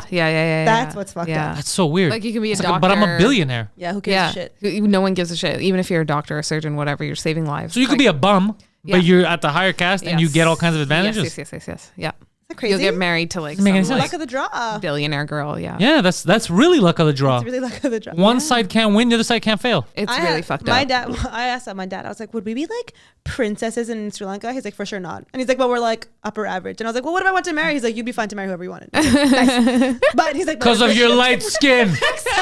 They're all taking you. Fair and "Oh, lovely. you can get anyone." They're You're Only the bringing fair us to the lovely. next level. That's so fucking crazy. Yeah. And it's like that everywhere. In Sri Lanka, it's quite big. India too. I think In India too. maybe. Oh, India's but it huge depends on the it, family, right? yeah. If someone's really particular about it, then then you're fucked. But Well, It hopefully- depends. Yeah. Like my parents are not really big on it. Yeah. They're She's- very like But we're like open-minded. second gen, right? Yeah. Because we're the first gen born. No, we're first gen. We're the You're first gen. born. You're like me. You're born here. Exactly. Your parents Oh, weren't. Yeah, that's like right. me. Yeah. Oh yeah, that's true. We're the first gen born here. So hopefully our parents are the ones who are chill. But there are some parents, even if This they're is very first gen- fascinating to me. I Yeah. like learning about this stuff. Yeah. It's crazy. India and Pakistan. Yes. Where do you guys fit into that? Because I know they have their rivalry. Mm-hmm. Do you guys pick sides? No, nobody wants us. it's just India v Pakistan. Oh, they both and talk us. shit about you. I don't know. No, India's pretty receptive of. Actually, showing I don't know. panels. I'm quite Western whitewashed. I'm Raji's whitest. You're a friend. white lady. I am a Yeah. white You're a lady. white lady. In I'm a speaking- fair-skinned- I'm speaking to the foreigner. Yeah, yeah. Raji knows her shit. So sorry. No, well, in that conflict, honestly, we don't really have any part to play. Right? Okay, And yes. So like, it's You don't even like, take sides. India did us dirty in like many ways. With they do? like the war. Well, they did us they dirty. were they kind of formed like a coalition with the Sri Lankan government to kind of eradicate the minority of Tamils. Oh, fuck. in Sri Jesus, Lanka. that's the opposite of peace. Yeah, 100%. So like in 1989, I want to say that was Those are like the the peak riots, of yeah. the riots. Yeah, where they also got involved. They kind of funded them with like weapons and like all that To stuff. kill you guys. Yeah, pretty much. The Tamil. Yeah. Well, essentially to defeat what was our kind of defense group, the LTT, the Liberation of Tamil Tigers of Tamil. I know about the Tamil. There's even a gang called the Tamil Tigers. Yeah, which Based on the LTT. yeah. I think so. Yeah, I know a bit about my gang history. Let me tell you. Fuck, that's so Yeah. crazy. Yeah. And where does Pakistan fit in this? Do they get involved or I no? don't know how involved Pakistan was, to be honest. Maybe I'm not well educated in that sense. But honestly, in that like war or whatever, we're not really. We don't fit in there. God damn. Yeah. And then language-wise, Yes. does everybody understand each other, or are there So- certain dialects where you're like, Those I'm are two lost? languages, Sinhalese and Tamil. Yeah. But Hold on like a we second. share That's why- language. But India has like fucking a lot of languages yeah, too. we share language. So we speak Tamil. Okay. And in India, South India, there's a huge city called Chennai, which is predominantly Tamil. Okay, that's And good. it's like the center of like the port exchanges and everything. It's like the center of commerce. So there's a lot of Tamil people, and there's a lot of Tamil people who migrated from Sri Lanka to go to live in India, and because they speak the same language and like whatever. So Okay, interesting. Yeah. So you could get around. yeah, 100%. Okay. Yeah, in Singapore as well. Singapore, one of their official languages is What do you mean Tamil. get around? Get around how? Like if you'd want to go visit, if you want to go work Yeah. or whatever, you can In actually some of commute. those It's not like places, yeah. we're getting Singapore. like these people are attacking us. They're trying to eradicate us, and we can't go anywhere. Like no one understands Yes. us. Yeah. So there was a lot of Tamils that actually went by sea to go to India. To escape so they don't get murdered. Yeah, exactly. Yeah. Makes sense. It was still, I mean, they were still colonized, so it was like Sinhalese, Tamil, English, right? Would have been Yes. there. That's what Oh, they're what's learning. happening with the English there? Is there still a lot of English stuff? They're Well- called the burgers. I don't know if that's a No, mean they were term. primarily colonized by Portuguese. Oh, that's right. Yeah. Sorry. Oh, the And Sri Lankans. Yeah. Sri Fucking Lanka, Portuguese. Sri Lanka was predominantly I thought it was the the Portuguese. The yeah. Danes. The Dutch. The Dutch and There the was a Portuguese. mix of everyone. Yeah. Like everyone tried to come and take their piece, right? That's- But the that's- Portuguese tried to take the most of it, though. So our Goddamn light skin. Cristiano Ronaldo. I don't know if this is a derogatory term or not. I feel like it might be, but we call them like burgers. Yes. Which are you're not supposed to. I have no idea. No, that makes sense. You're talking about like the Dutch or the It's Germans. It's the ones who like the mixed children, I guess. So Oh, that I never heard. The Portuguese and the Sri Lanka, Yeah. whatever, they would have burger kids. So whenever, for me being light skinned, like, Joanna's nice. She looks like a burger girl, which is a mixed Interesting. skin. That's why. And I was like, and only more recently, I was like, is burger a mean term? I was like, there must be a better word I than that. never It's not spelled asked. like a hamburger, but Oh, I think it's just at least in my head, like history. I don't think it's like I don't think it's like the N word of that. I don't think it's no, that no, at no. all. But it's that. It's the It's just to- the colonizers who had sex with the The mix to make a name for it. So they were a bit Burger. more light skinned. So they would say she looks like a burger girl. This is fascinating. Yeah. Same there. I'm learning lots from Raajiee TBH, but also This is so fucking crazy. I didn't even know that the Portuguese were messing around in Sri Lanka. Oh, yeah. I know they went around Huge other places. I time. know in Africa, but I didn't know that they So went. did the British. Yeah, the so British did went fucking the- everywhere. Well, yeah, they were not letting anybody go. No, the British didn't. The Fucking British didn't stop tag fucking with around the for a whole while. world. Mine. Yeah. Just And shit. That's why it shocks me that we still have a monarchy. Well, the Yeah. British really fucked up India for good, though. Well, they They gave them fucked up cricket. everyone for good. Yes, they did. That was the fair exchange. They said, look, Yes, you're that's fucked for true. generations, But we'll but give we've you given you fake baseball. that lasts exactly way what I'm longer. not Getting into this Thank you. argument. Do you guys, is cricket big in Sri Lanka too? Oh, huge. Yeah. Huge, huge, huge. Did you ever get into it? Did you ever like it as a sport? Like our uncles We will were watch born cricket here, so matches. like we don't. I'm born here. I love like all the Greek stuff. Okay, but Everybody like, loves dude, soccer. It's like fucking international. I knew cricket is like whatever Christmas. You get a family gathering, and all the uncles are sitting Yes, watching cricket. yes, yes, That's yes. how you know. I I never don't got into understand cricket here. Everyone like at Jerry Park they play cricket. I never got Yeah. into it because I never liked baseball. No. Yeah, yeah. It's so fucking boring, and I see it Baseball as the on same floor, thing. Even worse. And like cricket matches like last for like 3-4 days. Yeah, that's amazing. That's hilarious. Let's admit, come on, that's amazing. That's commitment. Insane. Yeah, You know it's what? like- That's the little part of arranged marriages. They have If I won a can baseball commit- game. I'll see you in 3 days. So are you fucking with me? It's so stupid. 3 days. On the 5th day, you come back a new person. All right, well, look, I've kept you long enough. This was a great fucking podcast. This was a fucking fun time. Thank you so Yeah. much. Hopefully, it motivates you guys to start your own goddamn podcast. Yeah. Because it's good. You need it. You're fun banter. You got a lot of shit to say. Hey. I enjoyed my time. Hopefully, you guys had fun. I It didn't. was I lots hope of you fun. have us back. I didn't bore you for too long. This was totally fun. I didn't see the time pass. Okay, that's good. That's a good sign. Have Poseidon, you had a fun. good time. You threw the mic away, but you did. Yes. All right, Like I'm fuck. done with this shit. Joanna, Raajiee, all the links are in the description. If you didn't know them, you know them now. Follow, like, subscribe, all the regular stuff. Thank you, ladies. Yeah, thank Hell you. Yeah, thank you. We've built